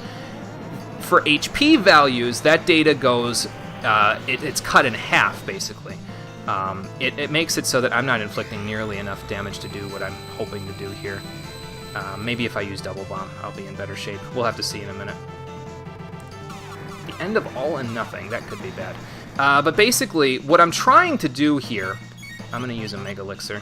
What I'm trying to do here is I'm trying to re-heal him back up above his full HP value. Because if we overflow his HP, it can't get above 32,767 because the integers on the inside of the game's data can't count that high, so it will overflow into the negative and he will die. I could just kill him with physical attacks, and maybe I'll have to if I'm not inflicting enough damage with my magical attacks, but I'd ideally like to not do that. I'd ideally like to kill him by healing him to full. I mean, I'll make it work if I have to, but that's not inflicting nearly enough damage, I don't think. Looks like a fight in a Ys game you did not too long ago. I'm not shocked. Let's see. So we've established Dark Matter doesn't do all that much to him. And how do I inflict as much? How do people inflict as much damage as they were inflicting on him? That's my question. Except it would turn your screen into Toho and you'd hear 5 guitarists sighing in the background. Oh my god. I guess just keep dark mattering. I don't know if we, again, have enough damage to actually do this, but I'm trying it the first time, and if we don't, I'll just switch my party around if I have to. No big deal. But yeah, we're not dealing... We have to basically heal him for about 10 to 12,000 HP, and, well, as you can see, that's not really working. I could use triple techs, I think. I might have a few triple tech things lying around. Let me look, actually, since I'm thinking about it. Because I saw somebody doing it, and their triple techs were dealing obscene amounts of damage to him, so... let's see here. Chrono Trigger, triple tech accessories. Let's see here. These are only available when this accessory is equipped. That's what I'd like to see. If I can scroll down enough. Come on, load the page, please. I don't have time to wait for you to load all this stuff. There we go. Alright, double text, almost there. Let's see here. This isn't working how I was hoping it would. That's basically the gist of this.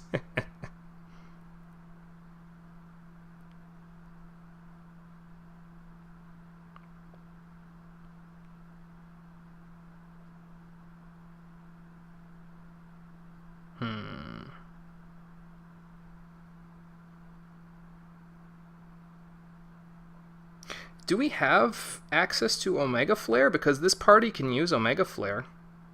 I'll have to look and see if I have the blue rock. I could reset and just find out. Let me look and see if I have the blue rock. Let me reset real quick. Sorry. Technical difficulties on this one. Stand by. Okay. Because I think when they were doing the triple techs, they were dealing like large damage to him. So... larger damage than this. I've never fought this guy before though, so I'm just trying things at this point, man. Alright. So let's do that again. We'll just skip right through the dialogue, no big deal. Let's see. We're looking for the blue rock.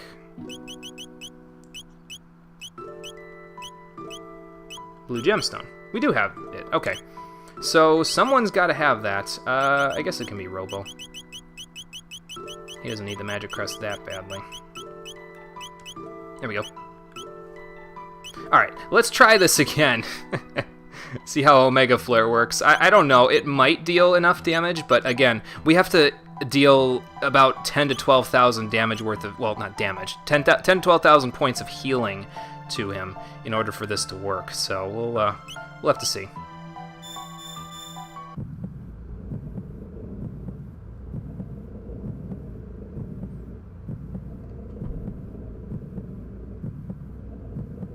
Yeah, for many old school RPGs, they use monstrosity-looking monster to represent stuff like the origin of life and stuff like that. Yeah, I get you. Kind of pretty much what Lavos represents in a lot of this situation. So, I'm at least glad that the party that I used for this is capable of using a triple tech, though, because I could have picked a party that's completely incapable of using a triple tech, and then I would have been SOL, and I would have had to do the boss the legit way. I may still have to do it the legit way, but we'll see. We'll see in a minute. I'd like to bring mages along, though, for the thing, and he's good in Phase 1. It's just that when it gets down to the point where you have to fight him in Phase 2 and you have to use physical attacks, he's not as good because he doesn't have good physical attacks, or as good of physical attacks as some other party members. So we got to kind of make it work. I would probably end up just bringing Ayla, Frog, and Magus if that was the case. So, but we'll try this way. I want to do it this way if I can. So,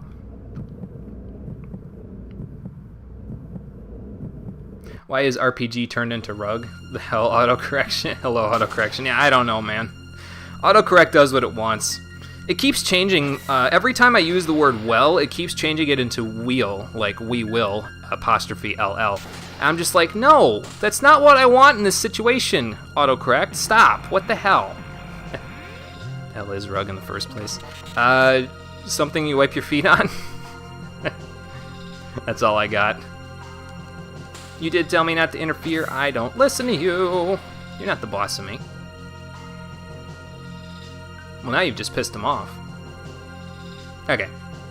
So we'll try this again. If Omega Flare doesn't work, we'll try it a third time legit, and then we'll call it a day. So. We are in extreme danger, but that's okay because we can fight it off. So, alright.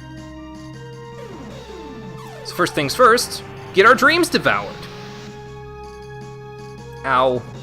That was a little obscene in terms of the damage.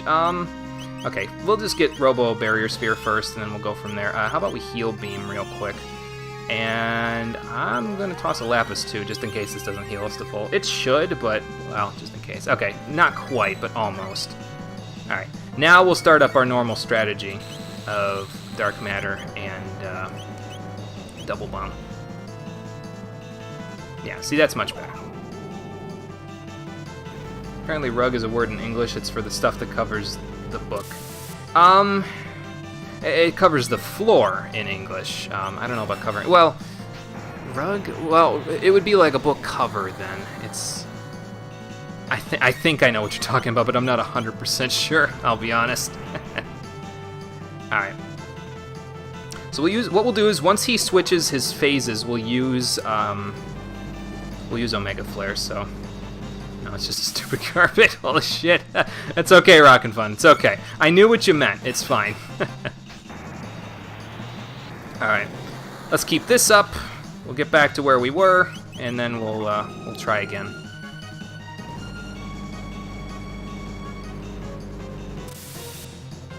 We'll try again using the illegitimate method.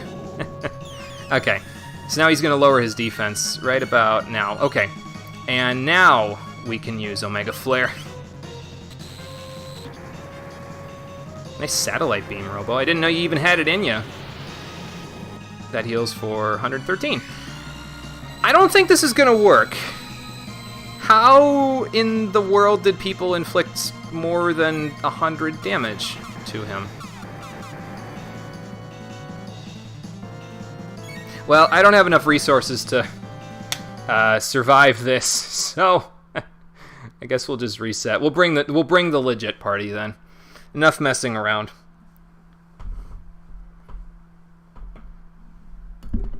I really wanted to do it the stupid way, but I don't know. Maybe because I think they used a different party. I think they used I saw it in there's video evidence of you being able to do this somewhere on the internet, and I think what they did was they used they might have used a different triple tech, and that triple tech might pierce defense, so that could potentially be why it inflicts so much damage. It was inflicting like 1,800 or something like that to him, so I don't know. It's weird, but whatever. Ayla, Frog. Well, we'll do Frog, Ayla, Magus. That way it should be slightly.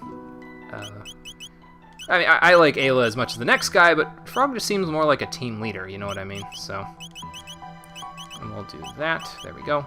Let's switch around some equipment. Let's see. I want you to keep the Heroes badge. I definitely want the Prism specs on Magus.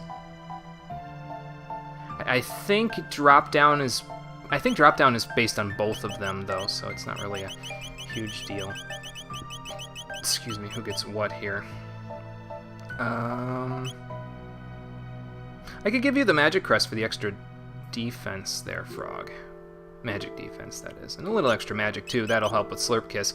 So, yeah, we'll do that. And we'll give Ayla the sunglasses. Let's see. So, you want that.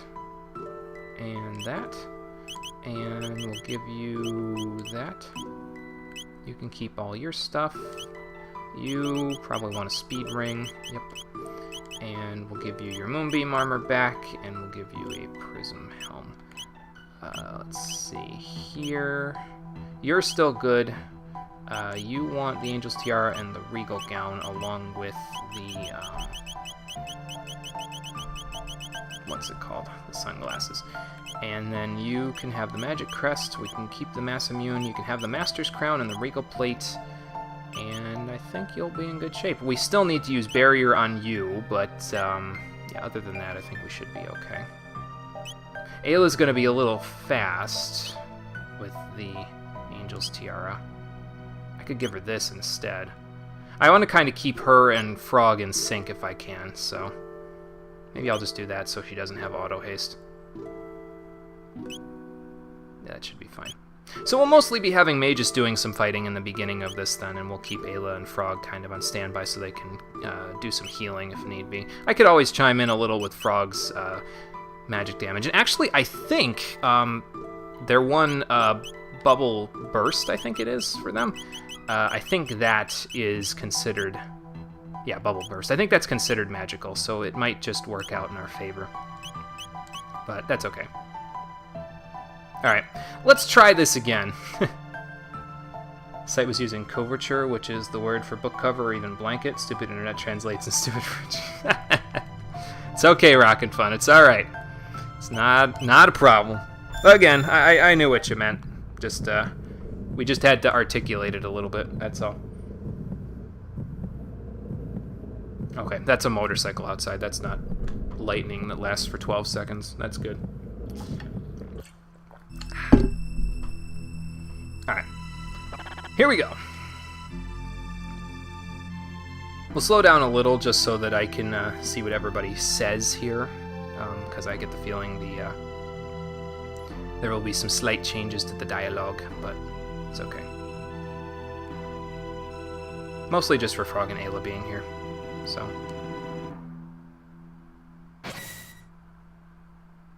Lay gasp. It's not our boy Magus. It's someone else's boy Magus.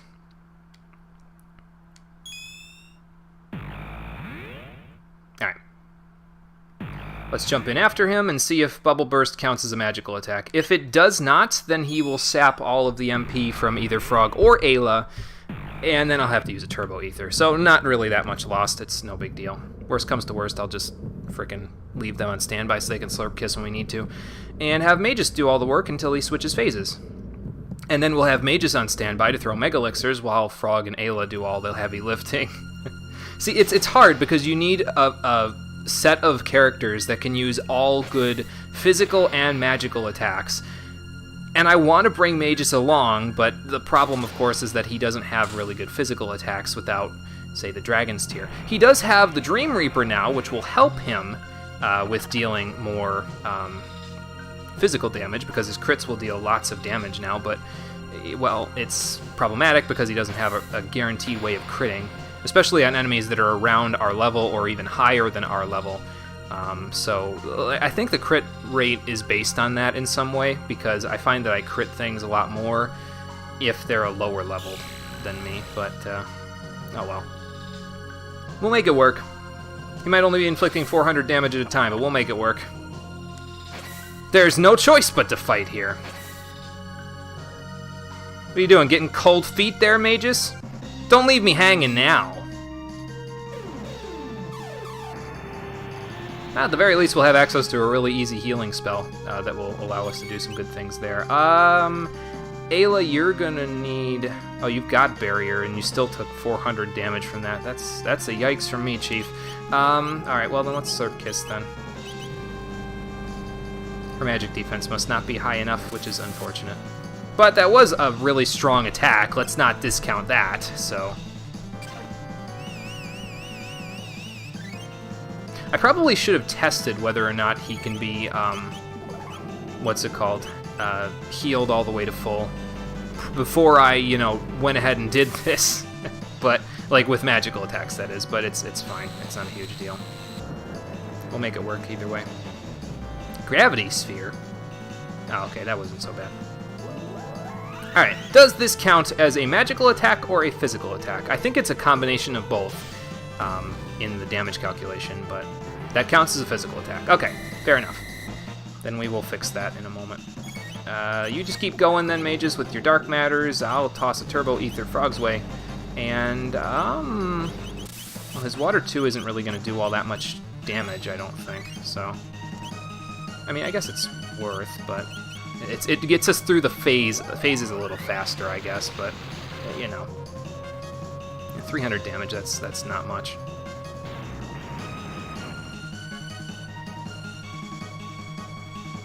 So we'll just let them stand pat. We'll let them heal as needed and toss out some turbo ethers to Magus since he's doing most of the heavy lifting right now. There you go, buddy. Look at that. Frog and Magus working together. Who'da thunk it? Oh, great. He stole my MP again. This is going to become a trend, isn't it? Great. Persona Q2 stuff going on here, and now you're starting to see lots of videos on the matter, but just can't find a way to be hyped about the game, and you're a huge fan of Persona Q, the first game. I don't know, man. I haven't played Persona Q1 yet, so I can't really judge one way or the other. Okay, I think he's about to go into his second phase now. So let's just wait for... Yep, there it is. So once it says he's lowered his defense, that's when he's switching to this phase. So now we'll do this. Let's see how we do. Yeah, see, that's much better. I think he's still going to counter every time, which is a little bit upsetting, but we'll make it work. I do have to watch, though, because he does have an attack that deals some significant damage to us, so we'll have to Slurp Kiss on occasion. But that's okay. Or I'll just drop down and then, let's see here. Okay, this might hurt. This might actually kill Ayla, so... Oh, no, never mind. Not as bad as I thought. Let's see. We won't last without Magus using a... Oh, God. Mega Elixirs, so let's do that, and then use drop down. Okay, wasn't sure if I was going to get that off in time. He's pretty fast, so... Yeah, I don't know, man. I haven't played Persona Q1, but I did like the stuff that I saw about the game. I'm not really getting into Q2. Maybe it's because they didn't translate it from Japanese. I mean, I understand why they didn't do it, because, I mean, you know, the 3DS is getting to the point where its library is a little... Supernova, that sounds bad. Oh, that wasn't nearly as bad as I thought. Yeah, I mean, the library for the 3DS is getting a little bit old at this point. But, you know, I still feel like... I know why they didn't do it, because it wouldn't really make them that much money to translate it into English based on how much money they'd have to pay the people to translate it and to voice it. But, did he just vor Magus? What the hell? Uh-oh, Pandemonium. I hope you don't die from this, Magus. Throw an elixir so that... the Chaos Zone shouldn't kill him, though. And we're almost done with this fight anyway. Drop down just deals so much damage that we should be... I think like 1 or 2 more and we should be fine to kill him. There we go. Maybe a Lapis next turn or something like that.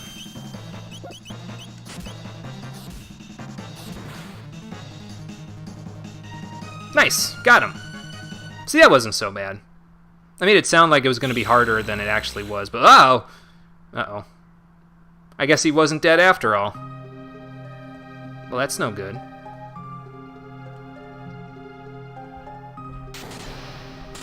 Ouch. I was going to say, is that our Magus? No, it's the alternate dimension Magus. This is going to get confusing, isn't it? She waking up or something? She changed her sprite a little bit. Are you lucid again? To an extent. Yeah, that wouldn't be good, Scala. Well, why did you wish for that? I mean, I know you were thrown into a dimensional rift when the Mammon machine got turned on, but it doesn't mean you should wish for that. So where do we get that strength, then? Oh. Okay, then. So what do we need to do to get you out of there? Do I need to consult with Galuf, since he knows that it's not anger or hatred, it's something else? Well, he's going to dwell on it, Scala. He did like you, after all. he was very close to you when you guys lived in Zeal together, so... I don't remember if they're siblings. I think they're siblings, but I'm not 100% sure about that. If they're not, then they're close as siblings, so...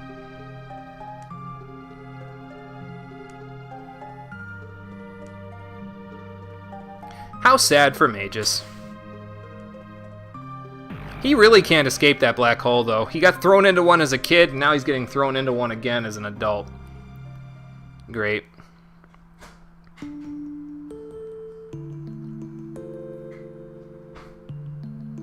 Meanwhile, thousands of miles away...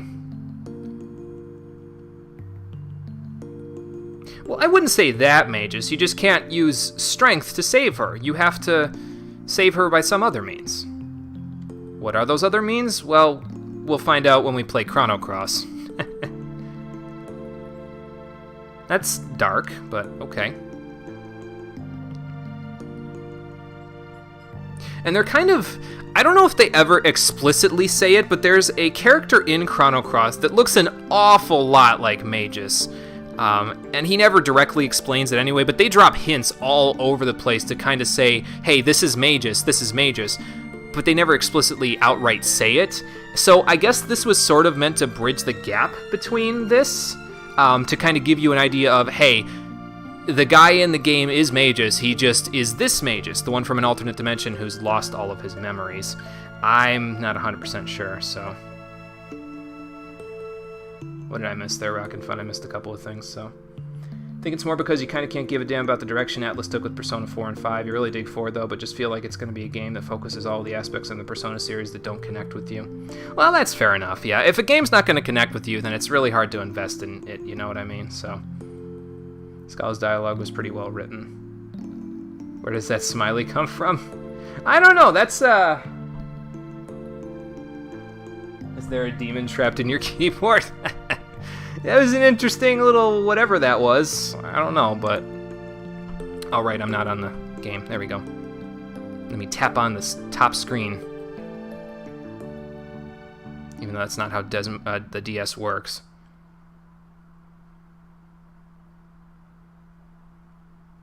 Now we really are thousands of miles away.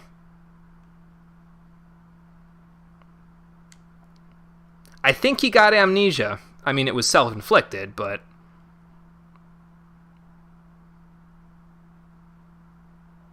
I don't know, man. You tell me. I don't think that the character in Chrono Cross is as broken up about the fact that he has to remember this thing that he can't remember either, though. He seems like he's more laid back in Chrono Cross, I guess, but I mean, that could be from the years of wandering the world. He was just kind of like, you know, whatever, fuck it. It can't be that important. I can't remember it, so...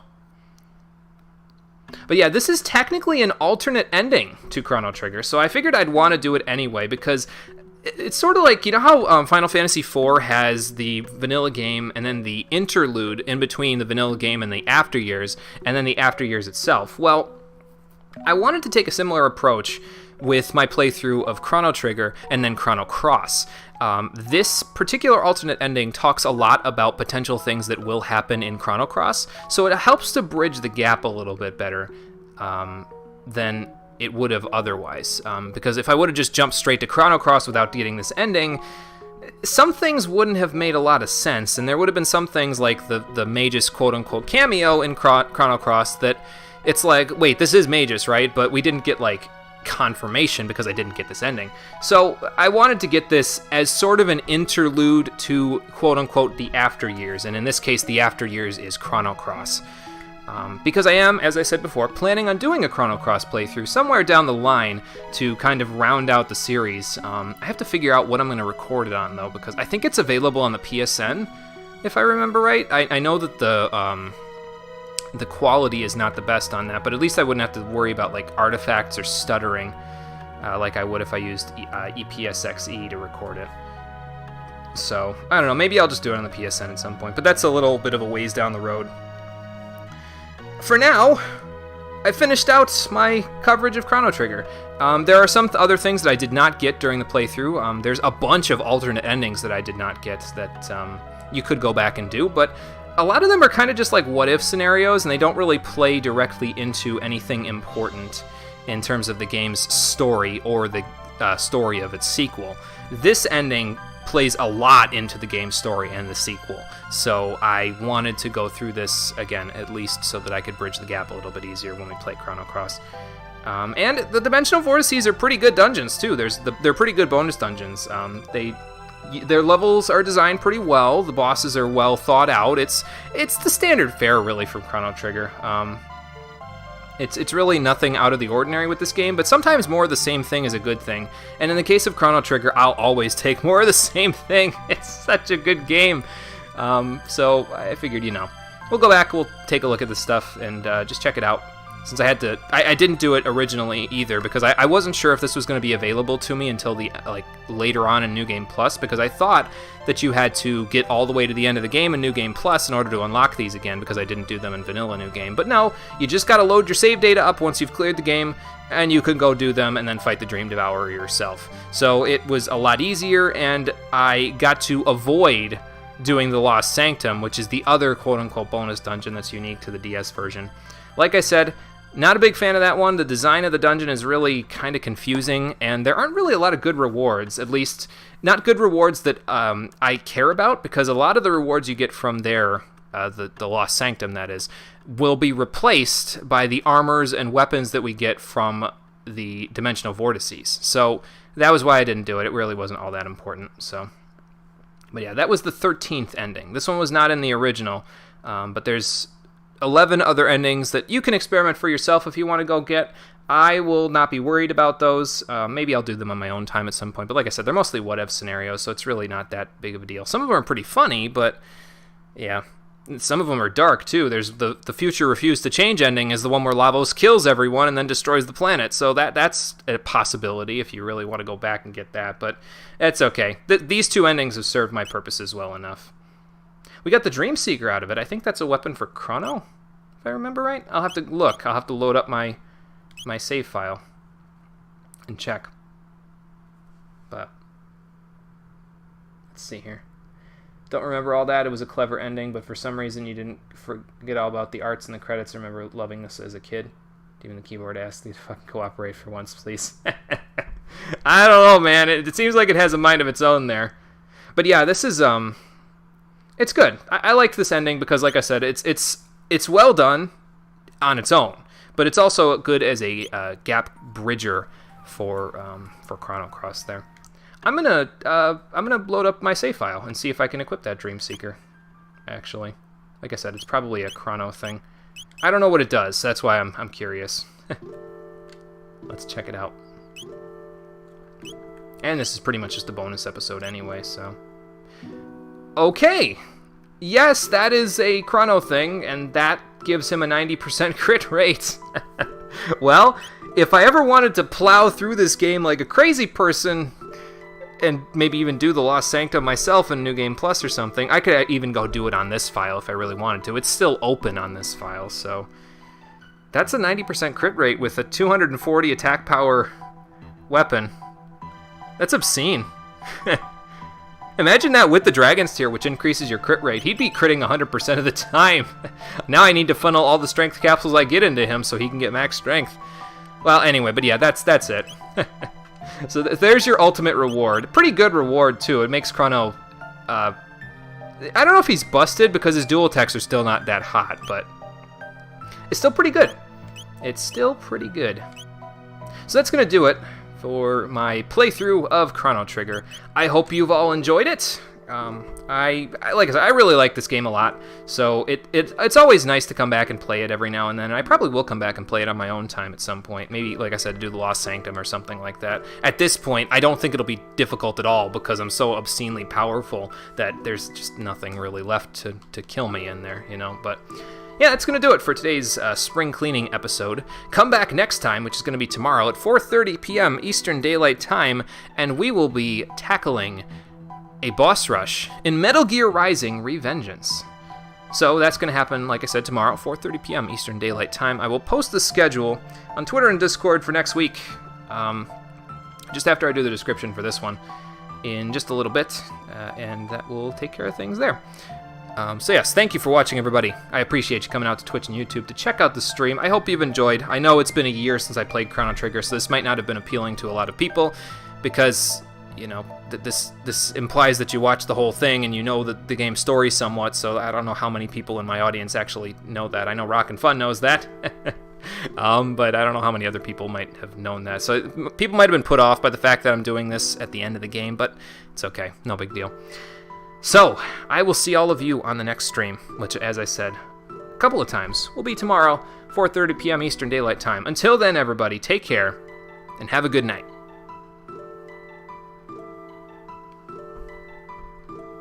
couldn't even avoid using the busted Ayla and Frog combo in the final boss fight. Man.